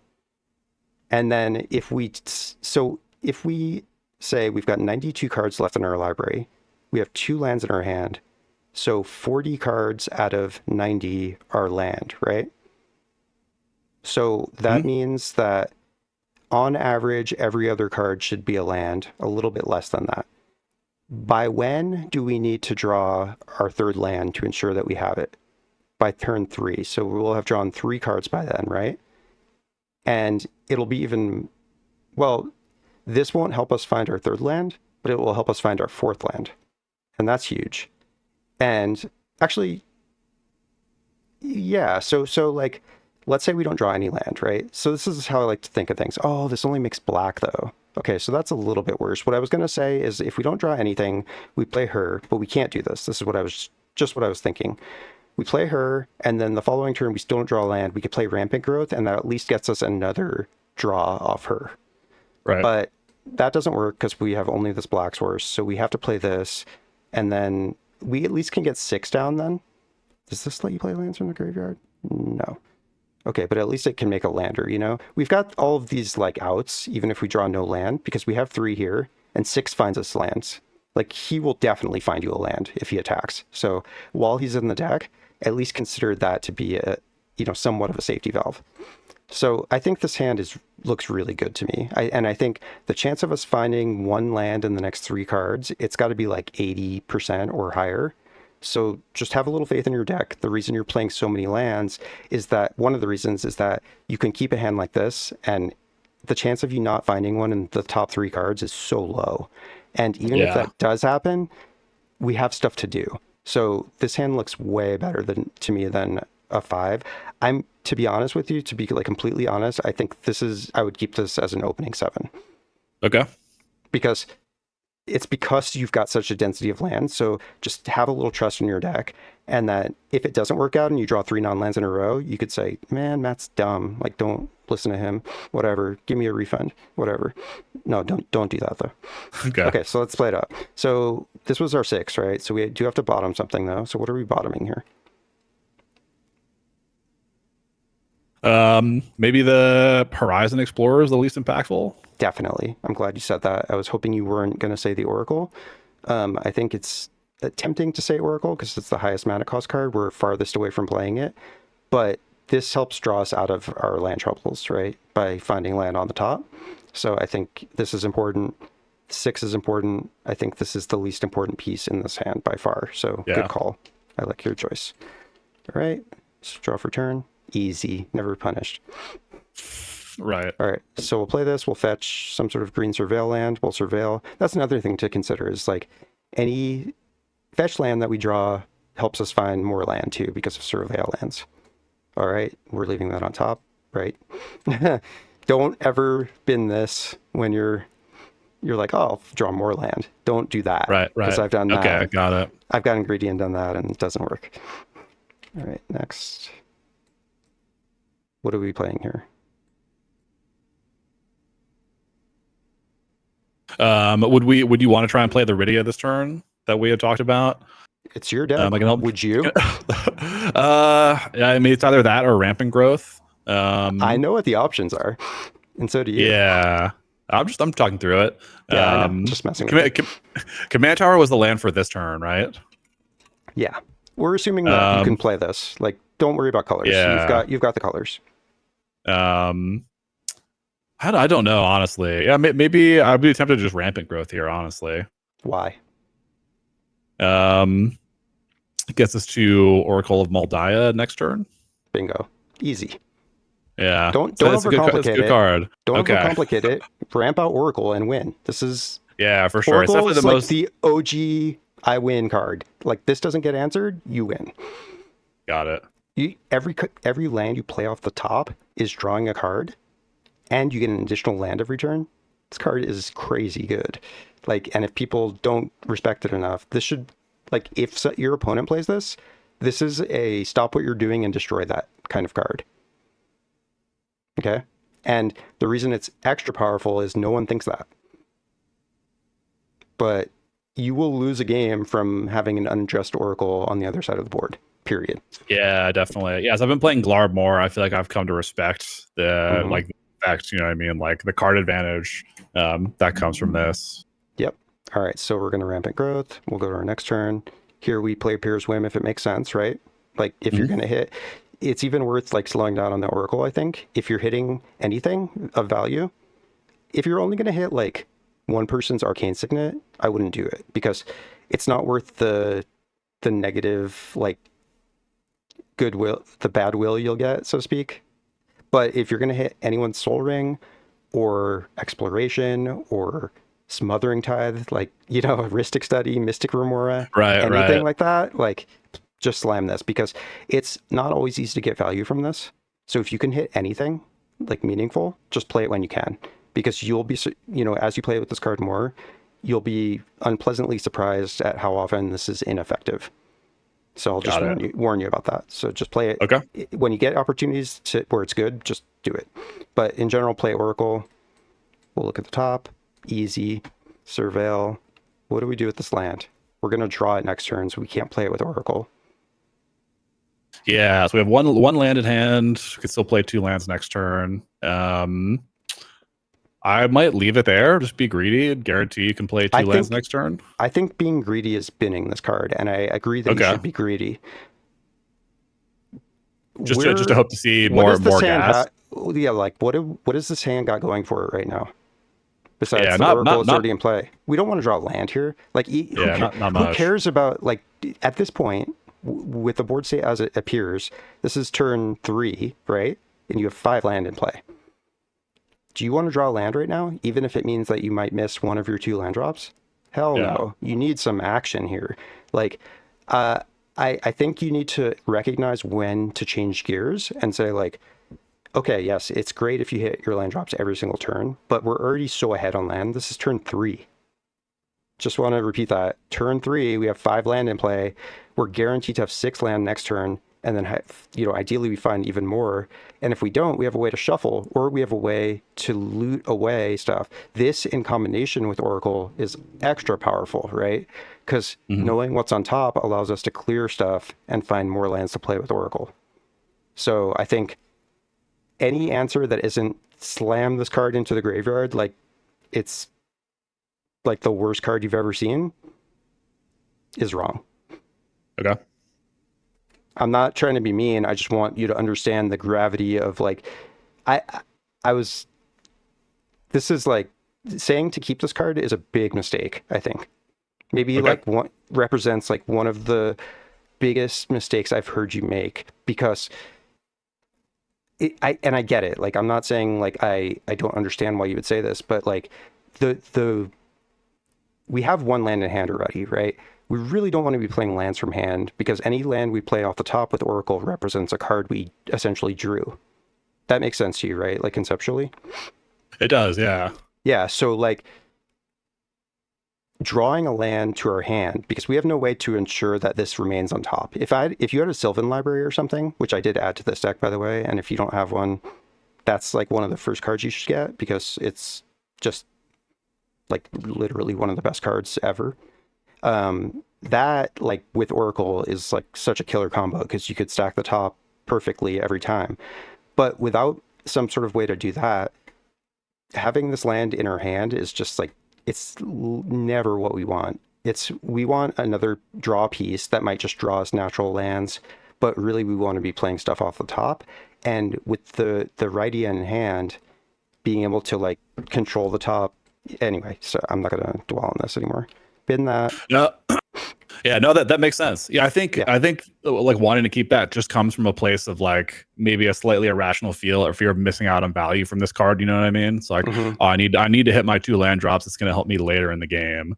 Oh, and like that makes perfect sense. Like, but Magic, especially like modern Magic and Commander, is very much about tempo. So you have to understand when to sacrifice value for like sacrifice value to get a different kind of value. I think you understand. Well, I'm having trouble articulating what I mean, but I think you get it. No, I got you. Okay, so see, proves it. Just kidding. That's results. Right. Don't do that. I was gonna say whatever we draw next here is gonna, it better be. See, if we had kept it on top, we could have had the field on top, so we made the wrong decision, right? Yeah. No, that was a trick. That's right. I'm all about results-based decision making. But well, then we made the wrong decision, because if you kept them out and on top, we could have played the field off the top. So exactly, great. Yeah. I'll think about this specific moment in my next game. I'm just kidding. I got you. So what do we do here? I want to talk about this now, and then we're going to wrap up. So tell me what you're doing here precisely. The Titania is on top, right? Yes. Let's fix this so it shows. Go ahead and think about what you're going to do while I figure this out. How do you... there we go. Okay. And then Titania's a 5-mana card, right? Correct. And we do have a land in our graveyard. So there you go. See? I had the foresight to put the land into the graveyard. That's right. So I think because of Oracle, there's a way to play the Titania this turn via... I don't know what the best way to sequence it is, but you can play. I think we have 2 green sources too, right? You could play Iridia. Don't worry about colors. We have 2 fetch lands, so we have like every color. Yeah, colors seem fine. But the gist of what I'm getting at is you can play Iridia, like play Field of the Dead or Emitting Hatchery, discard the 6, draw the Titania. All right, which play land? I guess we'll play. Well, Field of the Dead comes in tapped. I just remembered that, so I guess maybe this plan doesn't work. Well, maybe with Oracle we can like high roll into another land, or I guess another land on top. But we'll just play it out. We'll play the Emitting Hatchery. Definitely. When you don't know, play the untapped land. Yeah. Don't even think twice about it. Like, and if you had a shock land here, play it untapped. Always. Right. I don't care. Like, this is the exact scenario where you don't know what you're going to find, and maybe you won't have a use for that land being untapped, and then you took 2 damage when you could have not taken 2, right? Don't ever do that. Now, I'm going to tell you right now, there's going to be like an occasional game where you'll lose, and if you had that 2 extra life, you wouldn't have lost. That will happen to you. But you know what else is going to happen? You're going to play it untapped, and then you're going to lose because of that so much more often. So when given the choice, when you have some unknowns ahead of you, pay the life. Okay? If you take one thing away from this, that is like a critically important concept that almost every new player, I think, does wrong. True. Okay. You have 40 life. It's so much life, use it as a resource. It is a lot, yeah. Well, sometimes getting low early too is not bad, because then people attack other players. Like, people make stupid decisions of why to attack people, right? So like lowering your life early is not even necessarily a bad thing. Okay, so we played the land, we draw the Titania. Look at that. We have to discard first. Yeah. Yep. I was thinking of whether to pitch the 6 or the pit swim. So I think we have to discard to draw with Iridia, right? Oh, we have to discard first. Yeah. Oh my God. Okay. Yeah. So what are we discarding? So we don't know that we didn't know that we were going to find the land, so don't use that. Yeah. I was going to say, like, if we didn't find a land there, maybe 6 is better to play as just like board presence. So it's hard to say, like for example, if the pit swim can hit nothing, like doesn't have any use here, maybe we just pitch that. I think the pit swim's like good because it can shuffle our library if we don't find a land, and that gives us one more look for Oracle. It also gives us one more, actually, Yeah, we wouldn't have time. So the land would enter and Rydia triggers. You may discard cards. You don't have to do it actually. So yeah, so that gives us 2 more looks because this is optional, right? So if you find a land on top, you don't have to do the Rydia trigger, right? But if you don't, yeah. So I think like Piers Whim's much better for that reason. Does that make sense? Even if you're not hitting anything, like so many times I'll just play this for the find a land for myself, and then I don't even care if it hits anything for anyone. I never give out the lands for free, so don't do that unless you're feeling especially generous, or there's like a really good political reason. Make sure to like if you're ever going to give someone a land, that like you get something really valuable from them in return. Got it. Unless you just want to be a nice guy, in which case, good luck with that. Cool. There are some tables, at my shop where that would work. So I guess to discard the 6 then. And then Lotus Fields, it does come in tap, so we can't play Titania this turn, right? Correct. So, yeah. So we play that. We sack, whatever. These 2. Doesn't matter. And then, yeah, this hand gets there from there. So, like, you notice, like, we didn't do any, in the mulligans, we didn't do any, like, late game, because, like, that doesn't help that much. We don't know what interaction's going to come. That's kind of stuff that requires you to, like, play real games to practice. But I think the reason I wanted to emphasize these early turns so much is because these are the turns that are going to win or lose you the game. What happens in the middle and late game all stems from this and these decisions. So hopefully you see that and like see how important some of the early stuff we did or didn't do and how it like ended up affecting our turns 4 and 5, which are really those critical turns. And then I think the late game stuff where you're getting Hearthhull and you're starting to use him, I'm a lot more confident that you are handling those turns well compared to the early game decisions in mulligans, which are oftentimes a lot more or a lot less intuitive. And why I wanted to talk through more of these. So did that make sense? Was that helpful? Like, do you feel like you learned something from this? Okay. It was really helpful. Yeah, I'm definitely going to go rewatch this too. I think I fall into with probably a common newer player trap where it's like, I look at I do my land check. Do I have enough lands? And then I look at my curve. And I'm not really great yet at thinking through of like what my potential outs are, or like what I can draw and percentages and things like that. That was really helpful. So, I mean, I could easily do another like 90 minutes of that. That's not now, obviously, but at some point. But I think that's what I really lack. So that was very helpful. Awesome. So what I want you to do, like following this, is look at the card. Now that I like kind of taught you, like, what are we looking for in those like bomb opening hands? That will like inform so much about what to cut and what to add, because those early turns are like so important, right? It's those setup turns and making sure that those go smoothly. That's why a card like Knight's Whisperer is so powerful. This card is not necessarily very good. It's like 2 mana and it just draws you 2 cards. The life is irrelevant, whatever. But like the fact that this can just slot in to make difficult turns easier, or to get like through land pockets, or adding this kind of card to your deck is going to just make everything go so much more smoothly, because the early turns are so critical.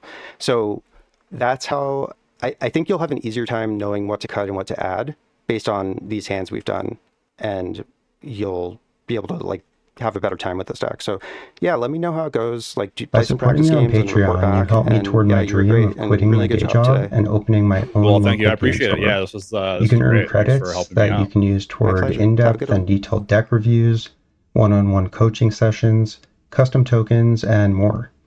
Thanks for your consideration. I truly appreciate your support.